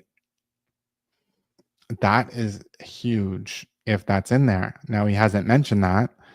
But he might want it to be a surprise. Who knows? I mean, I would assume that they've seen it in a report if it is there. So what they're doing now, I don't even know what their strategy is at this point. I mean, they're going to blame Colin and Brian because what else are they going to do? What else do they have? They don't have anything. So are they going to say that they manipulated the data? I mean, that's not this guy right here is boundless millennial. Okay. So he is somebody, I guess, that didn't drink the Kool-Aid. Maybe he don't like sugar either. Maybe, he's a Diet Pepsi guy, but apparently he didn't get the Kool-Aid because he believes Karen Read is guilty as shit. So to me, he's a leader, not a follower. Not a real thing. When did he get out of the car? Nobody saw him. And, if he does have that location data that morning, and it could go either way, but I would assume that if they did have that location data, if there was anything good for Karen Read on it, that we would have already heard about it. We would have heard like the Commonwealth was wrong. They lied, whatever. We haven't heard anything about it. Nothing. Because sunlight is the best disinfectant, but we know that conspiracy thrives in darkness, and that's what Karen. Somebody said, but he stole one of the Glares t-shirts. Okay, maybe he did. He's not a big guy. I don't know. He does have a little t-shirt, but hey, stop being so judgmental. Read wants. That's what she counted on in the first trial, and there was a lot of darkness in the first trial. There was, uncertainty around what could have happened, what the text stream data showed. There was uncertainty about, what was on everyone's private text messages, right? And now we know what's there. And there was nothing there that suggests a cover-up. There were people talking and, things taken out of context to say, ooh, the Asian house, so that they could try to prejudice the jury against Matt McCabe. That's what was on their text messages. But the crux of it was that he was like, they're finding something by the Asian house because they had no idea what the hell was going on. Just like none of the witnesses had any idea what the hell was going on. And hopefully they have an expert that is going to dig into Jen McCabe's phone calls. Not that they really need to do it, but I just think there's a lot there that was right there. What Say says, one way to run people off, tell them to call in.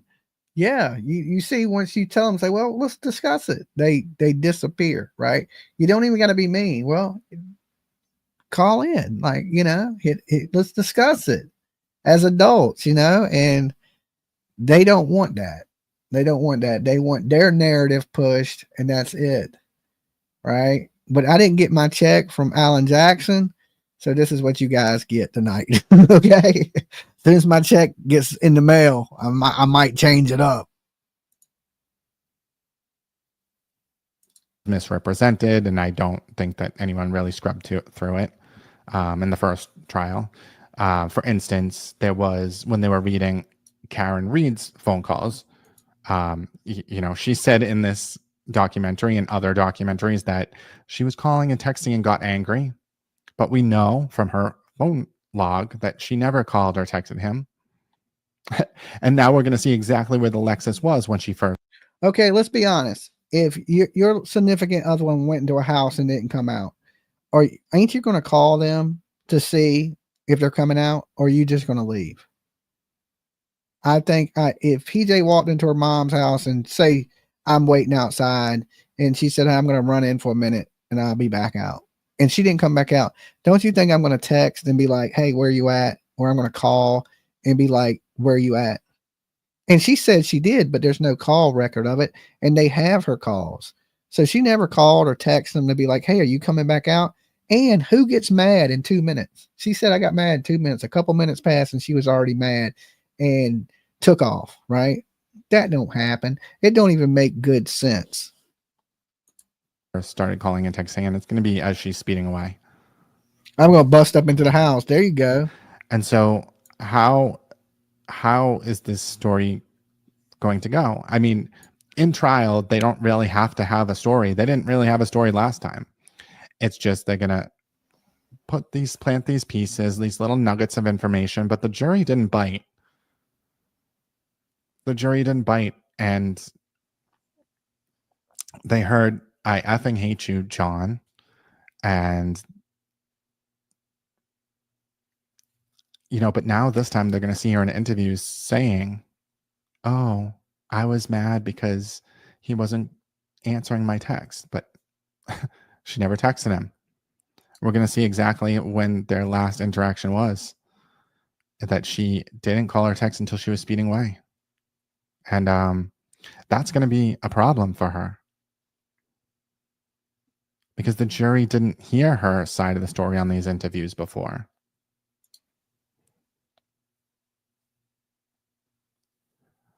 She deleted the ring footage. I have no doubt about that.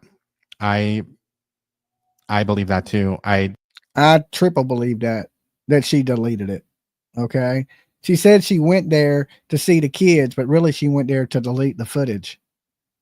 Don't know when exactly that happened, or I don't know when the state police first looked at it either, but I think that she got into it when she either was at his house. I don't know if she would have been that with it at that point. I mean, was that when she said, is this the plan? You know how her brother in that documentary said, I think, you know, she wanted to be with John because John was a good guy. I mean, look, he's a Boston police officer. Well, Massachusetts police officer. He is damn near a saint. He took in 2 kids that wasn't his. He was a family man. I mean, that's a lot of what women look for, is decent dudes, right? And she had her a decent man. I mean, she had a good man. The problem was she just wasn't a good woman. That is the problem. She was an angry woman. And you see it even in court. Every time they say something about her, she looks back at Hank the Tank like she's going to jump up and claw his eyeballs out. She didn't want the kid. She made that clear to Higgins. I'm glad you said that, right, Caroline? She told Higgins that, you know, she wanted to be like him, free and no kids and party and lived a good life. And, you know, and she wanted to get up with him. Like, she didn't care about John. She didn't care about John's kids. She didn't want the kids. She made that clear. Right. And then she makes it like, oh, well, we argued because I spoiled the kids. No, you said in the text messages you didn't want no parts of them kids. John did. And that's where you wanted a man that you wanted a single man. You wanted a man that was, but John had a family. Okay. He may not have had a wife, but he had a family. He was a family man. You wanted a guy that wasn't a family man. You should have picked somebody else. And then, you know, of course, John was at the point that he was over your shit and he wanted you gone. The kids had no reason to lie, right? Decent dudes matter. That is right, Billy. Right? A woman to throw away a decent man sometimes for some dude that's a piece of crap. You know, that's why they say nice guys finish last. I don't know. A lot of these women want bad boys until they get a bad boy, right? Then once they got a bad boy, they're like, shit, I want a decent man. So, you know, and we're going to see here soon. And hopefully justice is served for John O'Keefe. He was a good dude. Rest in peace, John. She didn't get lost in the loss. And then she looked at her father and said, Dad, what's the plan? And the plan was go to the house and ring and delete the ring camera footage. That was the plan. The plan was get the car the hell out of there, bring it to Dighton. That was the plan. Hide the murder weapon. Say you did a 3-point turn. That can be an excuse as to why she was in reverse. That might work. I'll be right back, guys. But the problem is that 7 people saw her out there sitting there. Thank you, Andy. We are trying to push out the truth, and the truth is on our side. And, you know, I think a lot of people that have been getting hounded, and I've been seeing some turning a lot more. I think the first time that I started seeing people turn to, oh, she's guilty, was her first, I think it was the Dateline one, because she's saying she saw him go in the house. But then why did she come back saying, I hit him, I hit him, I hit him? And then in this last documentary, she's like, did I even say I hit him? I don't even think I did say that at all. Like, what?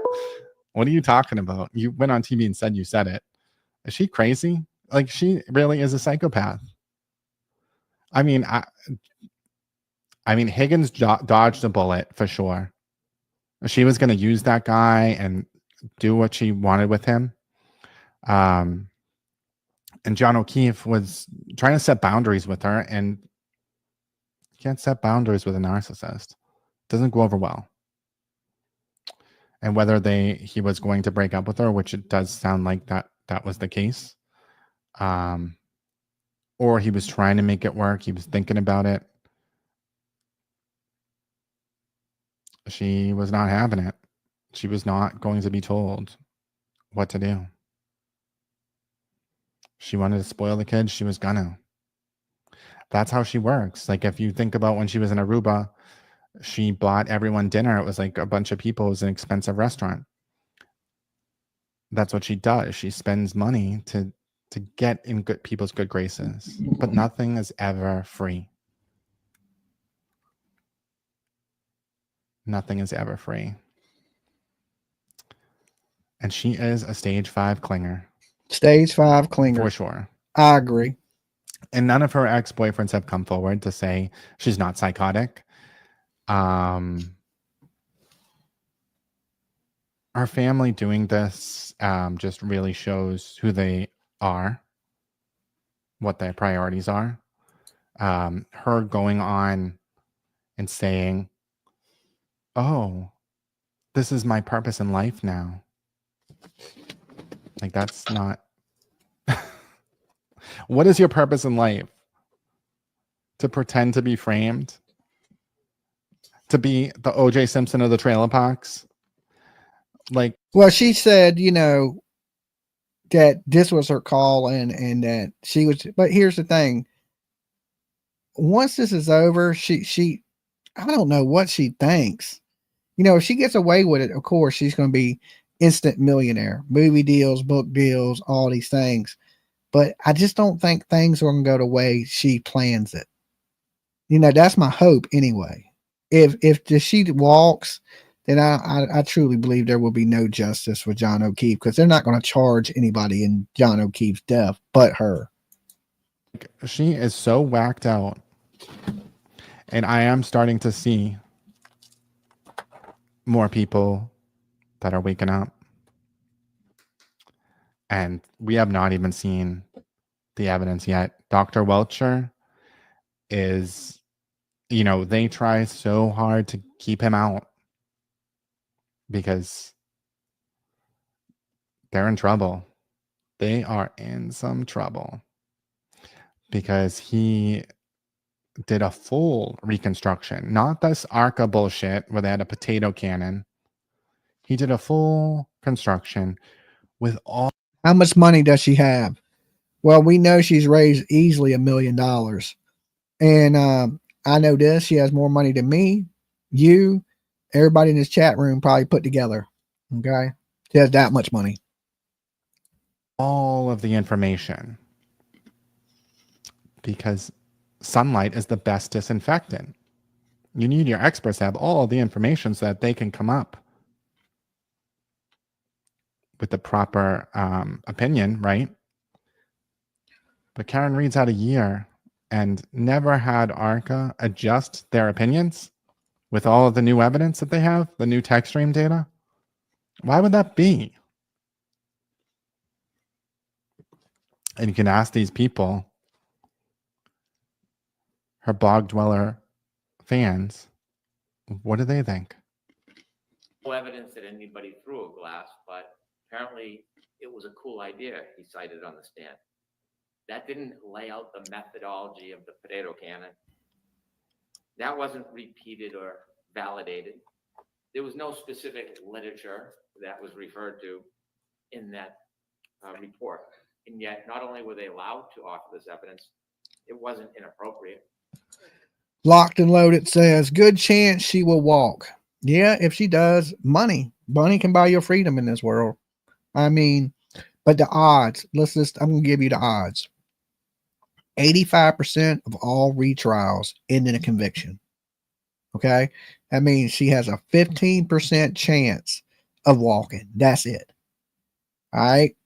Now, if anybody was a betting person, they would go with she's getting convicted. Sometimes, Dolly's spoiling the kids just means letting them do whatever they want so they stay out of your hair.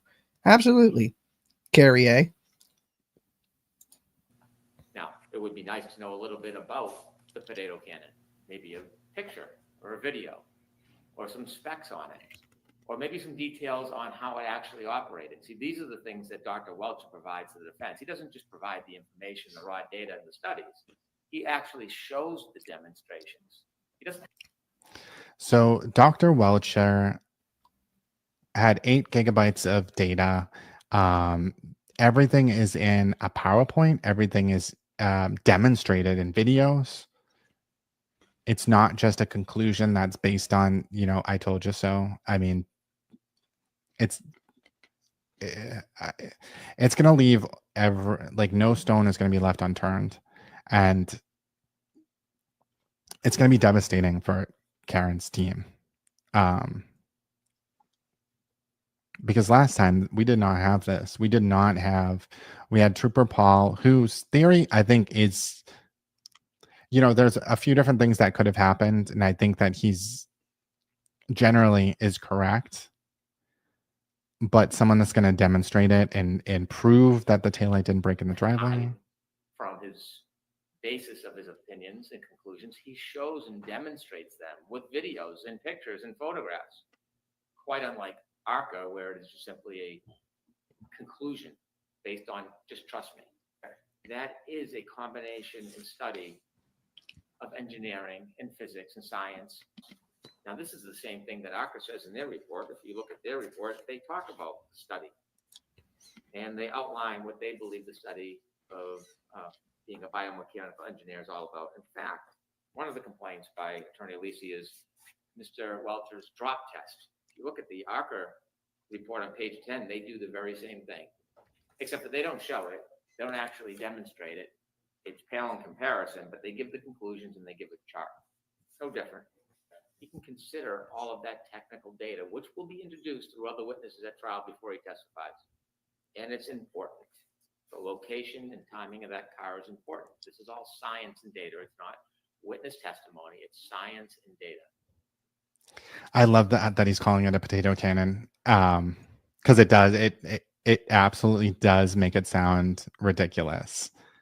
And I hope that he calls it to the witness when he's cross-examining him. Did anybody build a potato cannon when they were a kid? Does anybody know what it is? I can tell you what it is if you don't know. Okay, a potato cannon is like a piece of PVC pipe, and one pipe is skinny and one pipe is fat, and you have a thing where you can take the end off. Okay, and you put a little wick, a spark wick on it that you turn and it makes a spark. Okay, so what you do is you take the back off and you spray some type of aerosol, hairspray or something flammable in the back end of the PVC pipe, and you put the lid back on it. And then you stuck a potato in the front of it. And then when you spark it, it goes off like a cannon. So it shoots the potato. So if any of y'all don't understand what a potato cannon is, that's exactly what it is. So they built this to shoot the glass at the car. Crazy as that is. What the hell does that have to do with anything? Nobody out there had a potato cannon. Okay. What made you think about a potato cannon. Like, why would you think? What about the dent on the freaking back of the car? Why did you not consider that? And Proper term is spud gun. Okay, well, you know, potato launcher is what we used to call them. I mean, that's my biggest question to Arca is like, what about the goddamn dent in the middle of her tailgate? Like, did that come from a piece of the potato? Like, it's so obnoxious. They obviously didn't try to find the truth. Spud cannon. At that flagpole, at the time Mr. O'Keefe is there with his cell phone, walked into the Bluetooth in that Lexus, and he gets out of the car after 12. Turtleboy is so concerned. Look at him. Look at the brother too. And within 2 minutes, we allege this collision occurs. And there's Apple Health data, there's location data, there's cell phone battery temperature. It all coincides. He should be able to consider these things in his study. This is what he does.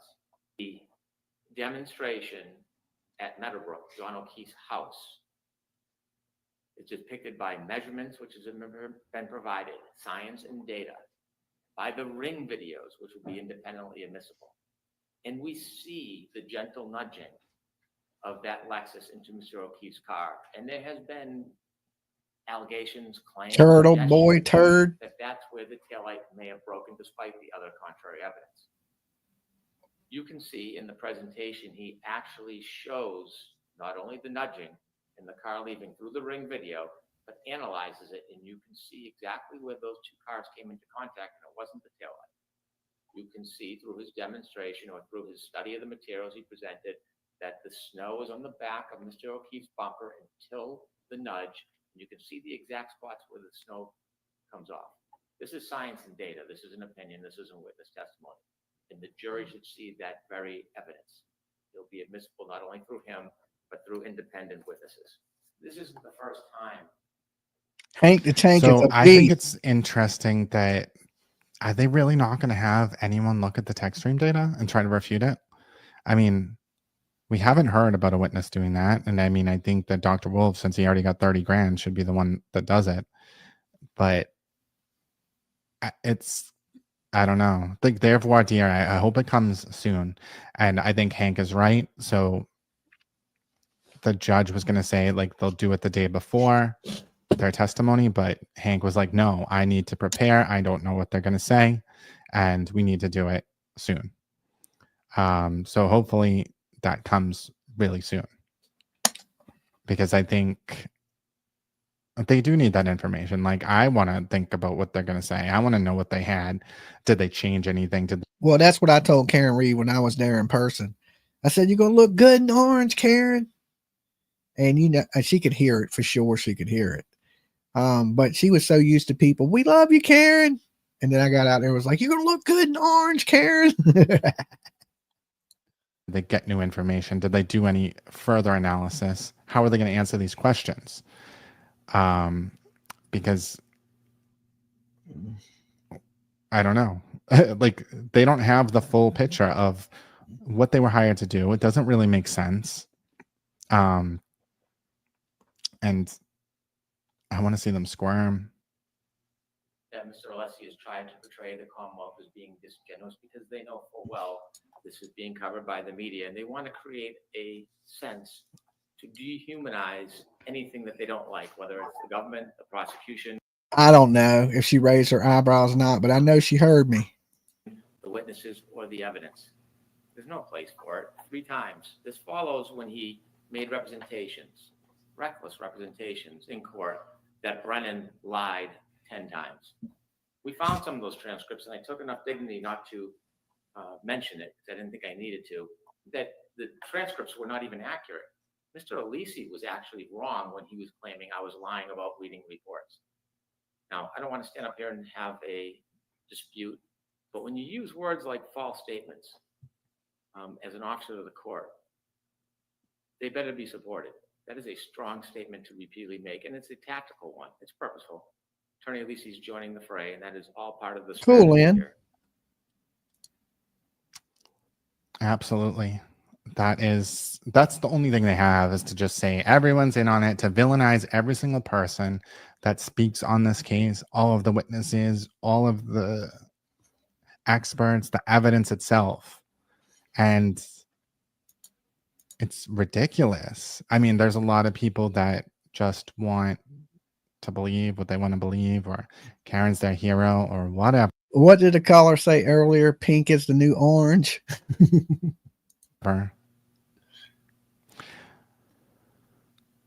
But your average person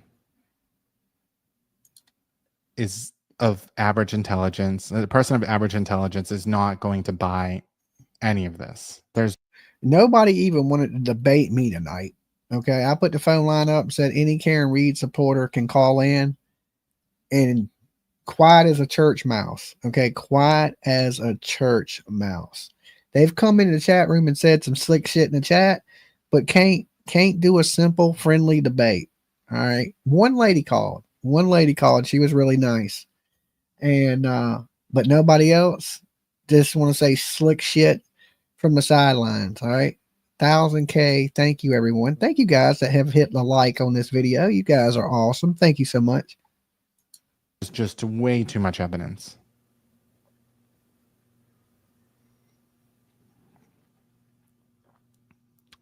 I think Karen and I think they are extremely nervous. Now, Hank's motions that he's filed over on Friday, I think it was Friday, about she waived her attorney-client privilege because she told Gretchen Boss, and on the documentary, she said, I talked to my attorney, I said this, he said this. That is waiving her privilege. And so David Yeti can be cross-examined on that, which is crazy. And I really hope that Brennan doesn't back down.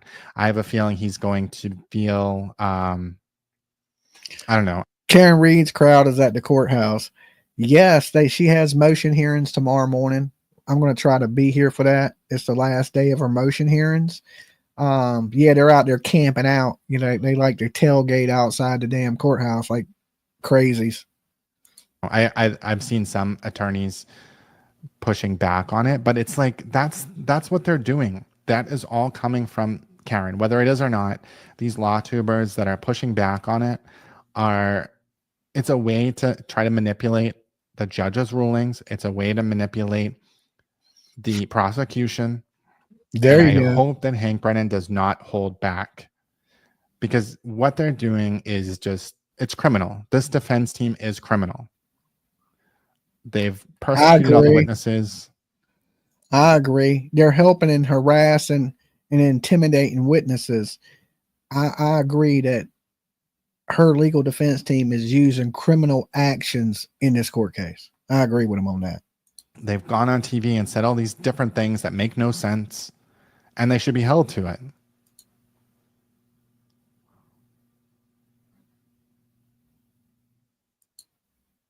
Yeah, the blood alcohol. I know.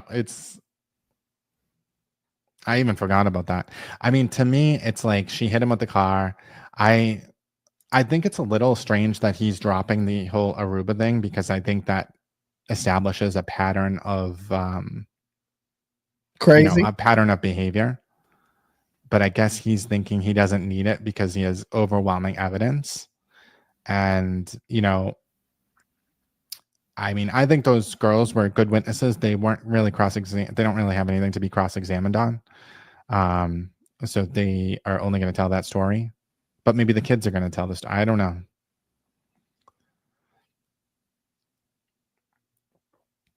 Yeah, I don't know.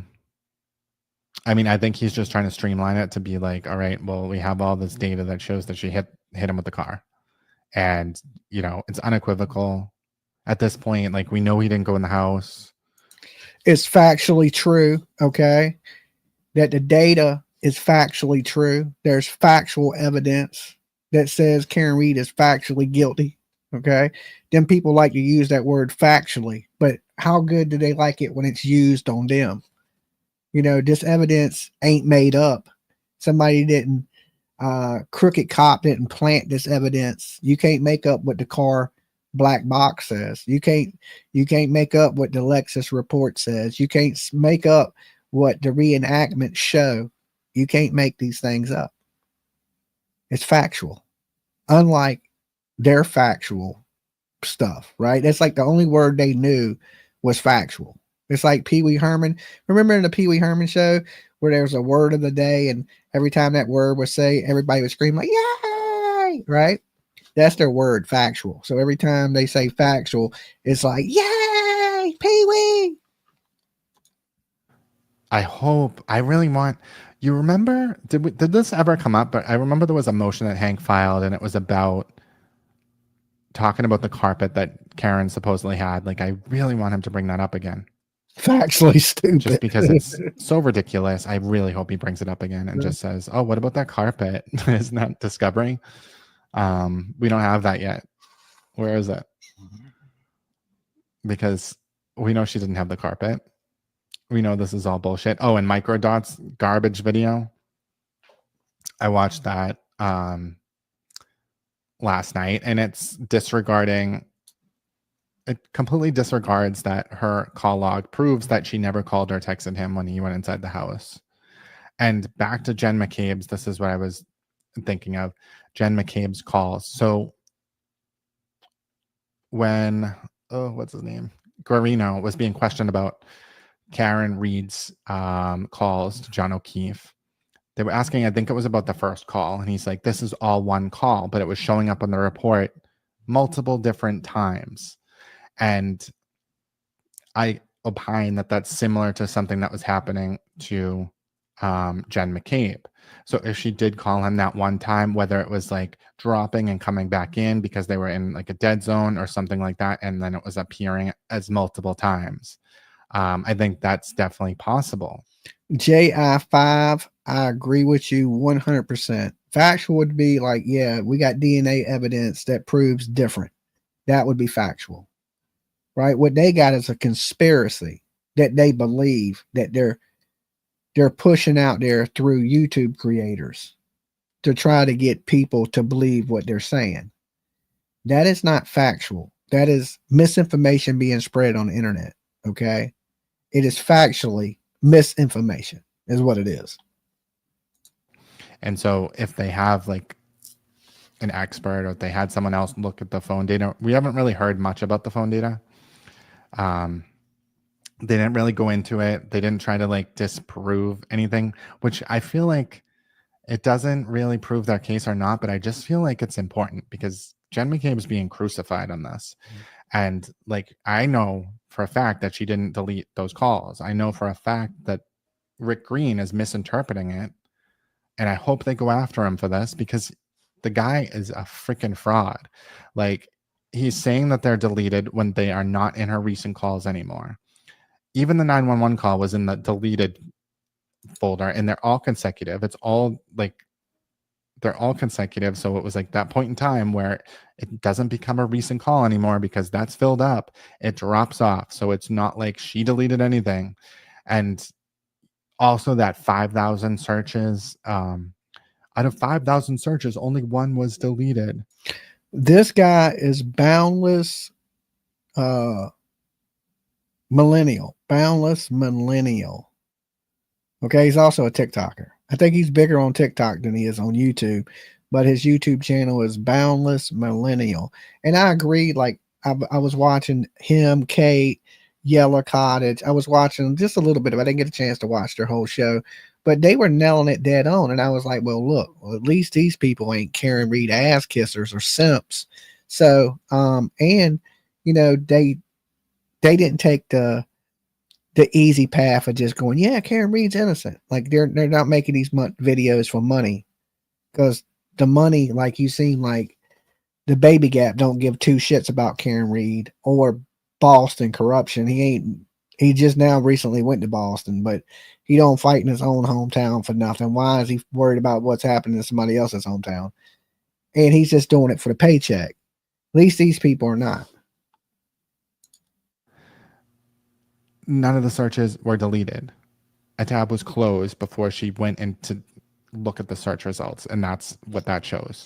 The browser tab was closed before, so I don't think she looked at the results from the How Long to Die. Hey, Dora. She closed the browser tab, and that's why they're saying it was deleted. So they just say a lot of, sketchy things. They're going to come after Jen McCabe, I guess. But like, it doesn't make sense to be going after all these people. I don't believe that the jury is going to go for it. She has all these shady experts that really aren't coherent, don't have good credibility. And all right, I wonder if this is a Karen Read supporter. Dolly. Hi, Dolly. This is Jody from Virginia. Hey, Jody. You got to turn me down in the background. Okay. Okay. There we go. All right. So I have two questions, but I do think Karen's guilty. Mm-hmm. But so I'm sorry. No, But you're fine. you and PJ have been sitting there talking about, well, Hank the Tank's been destroying this person and that. When? I mean, the trial the other trial ended.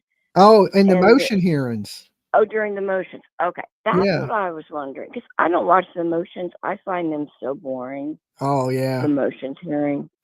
But they ain't been that All right, bad, believe it or not. They've been more entertaining than the trial was in the first Karen Read trial. Okay. Well, that might be true for this situation. So maybe I'll listen. So I was just wondering about that. Uh-huh. Here's the next thing. You were talking to a lady who was really nice, and she said that she thought Karen was innocent. Yes. Okay. So, and people are going to accept the verdict. Mm-hmm. Some Well, of what them. about Some of them won't. Yeah. But what about like Casey Anthony? They found her not guilty, and she's as guilty as sin. Yeah. Yeah. Amen to that. I agree with you on that. So juries do get it wrong. They do. They do. Yeah. I mean, it is possible that the jury could come back and find her innocent. That's why I said if they find her innocent, I accept that she's innocent. Yeah. I mean, I know there's that possibility. There's an 85% chance that she will be convicted in a retrial. That's the odds. So that leaves 15% right there for her not to be convicted. Yeah. So, I mean, that's not a very good number. That's not very good odds, but anything's possible. Well, I hope she's found guilty. And are you sure that Vinnie Politan thinks she's not guilty? Well, he leans towards she's not guilty. She's innocent. I don't know if he's actually said, I think she's innocent, but he kind of sides with Karen Read a lot. Oh my God. Well, I thought he was just like reciting the law or what the law. He is a former prosecutor. So he's a former prosecutor.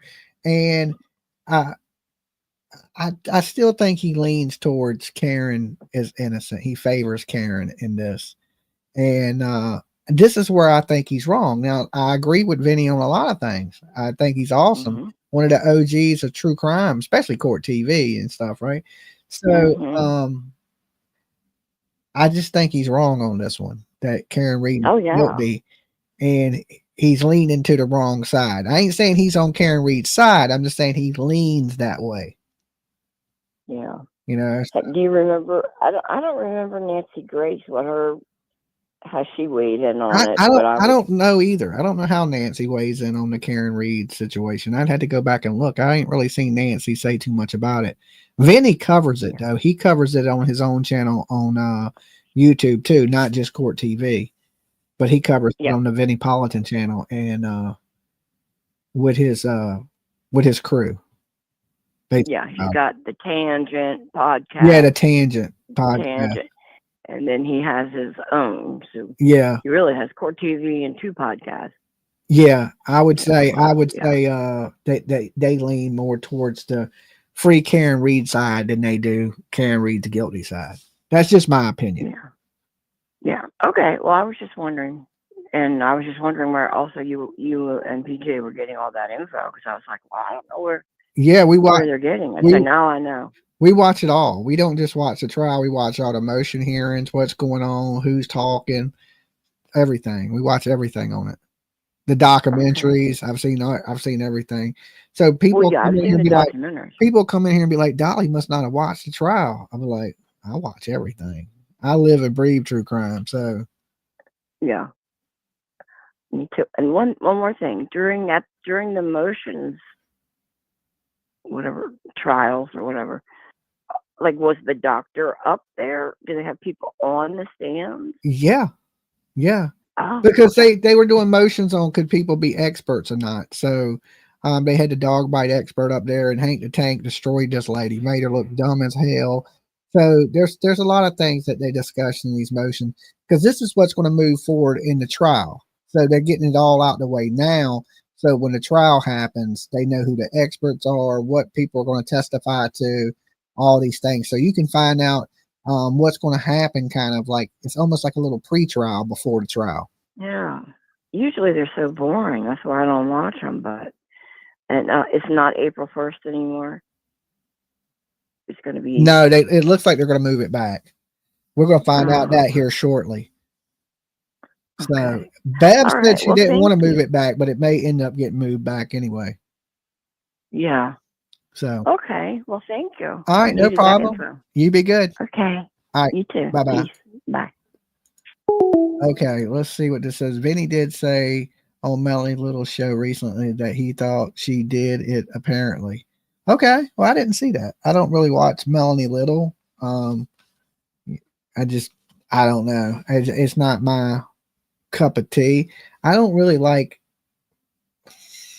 I think a lot of people are sucking up the Turtle Boy and trying to get some of this clout that, of this circus that he stirred up. And I don't really do that. Dolly is a leader. I ain't a follower. I don't sit on the laps of other dudes. It's just not my thing. I'm not an ass kisser. I'm not good at it. You know what I'm saying? I got small lips. You ever try to kiss ass with small lips? It never works out good. It never works out good. Okay. So I don't really pay attention to suck ass channels. And I don't mean the channel sucks. I just mean that they kiss ass of other people. I don't do that. Right. Like some of these people are here to hold hands and sing Kumbaya, my Lord. Not me. Okay. I don't need you as a friend. I ain't worried about your channel. I'm not worried about stealing none of your subs or anything like that. So I have my own opinion. I base it on my own facts. I don't watch other people and let their decisions decide my decisions. I come to use critical thinking. I use common sense, and I come to my own conclusions. To where I look at some of these people and they share a brain. Okay. It's like one brain that's dumb as hell, and all these people share it. Right. It reminds me of the game Metroids on Nintendo, where they had the mother brain and everybody else was just like bots, and they were all controlled by the mother brain. I look at it like that. Like you're not even your own person. You're and anybody could do it, right? Anybody could jump on the free Karen Read train, free Karen Read, right? And not want to listen to any of the evidence. But somebody has to stand up and say what's right. Okay. Sometimes it ain't about being popular. It's about being right. If I wanted to be popular, yeah, I could gain 25,000 subs off of Karen Read. But I'm not trying to be popular. I'm trying to be right. And in the end of this, I may not gain a lot of subs, but my subs would be like, well, Dolly was right. And who would you rather listen to? Somebody that's right, or somebody that's just full of shit? And just, you seen what I did to Baby Gap, okay? To the glare up here. I completely destroyed him. He was easy work. Like, it was just like spanking a baby, okay? It was like this easy. He was nothing. That shows you what type of people back Karen Read. And this phone number has been up anytime for them to call in and debate it. Do you hear it ringing with Karen Read supporters? No, because they know I will destroy them. And just politely, and just with facts, factual facts. Okay. Dolly all the way. They know that. Do you see them? Do you trying to see them trying to test wits with me? They scared. Okay. Just like Nick Diaz would say, Nick and Nate, don't be scared, homie. Don't be scared. Just like they tell you in jail there, Turtle Boy, you wasn't scared on the streets. Don't be scared now. Okay. So anyway, guys, I'm going to get ready to get out of here. If you want to watch the rest of this video, okay, because I ain't going to play his whole video, make sure you check this creator out. Right here's his channel, Boundless Millennial. Okay. Go over there, sub up, tell him Dolly sent you. Okay. And that you want to see Karen Read, go to jail. He does a really good job on his videos. I've seen him a lot on TikTok and a couple documentaries. And at least he's not brainwashed. Okay. He comes to his own conclusions, and it ain't the popular choice, but it's the right choice. So anytime you're on the side of good, and just remember, good always beats evil. Good always wins. And I think there will be justice for John O'Keefe, and y'all throw him in your prayer, and let's just pray that there is, you know, for all the people that truly want justice for John O'Keefe. Now, you rest of your people out there that are this free Karen Read people, y'all really don't want justice for John O'Keefe. You know, you want justice for Karen Read. Well, justice for Karen Read would be her ass going to prison for the rest of her life. And if things happen the way I think they're going to happen, that will happen. I will see you guys tomorrow. There's a lot of things going on behind the scenes at Dolly Vision. I can't tell y'all about right now, but some of this shit is going to blow your mind. Okay. I'll tell you that. Just crazy conversations I had today. That is just going to be like, when it comes out, it's going to be like, wow, I didn't see this coming. So stay tuned. If you haven't, sub up, ring the bell for notifications, and I'll see you guys tomorrow. Well, technically today, all right? Today, because it's past midnight. It's 3 o'clock in the morning, but I do got to get some rest. I want to get up at a decent time tomorrow. So stay good, stay safe, and just remember this: if nobody else loves you, Dolly does. And don't stand behind Karen Read's car. Best advice I can give you. Peace.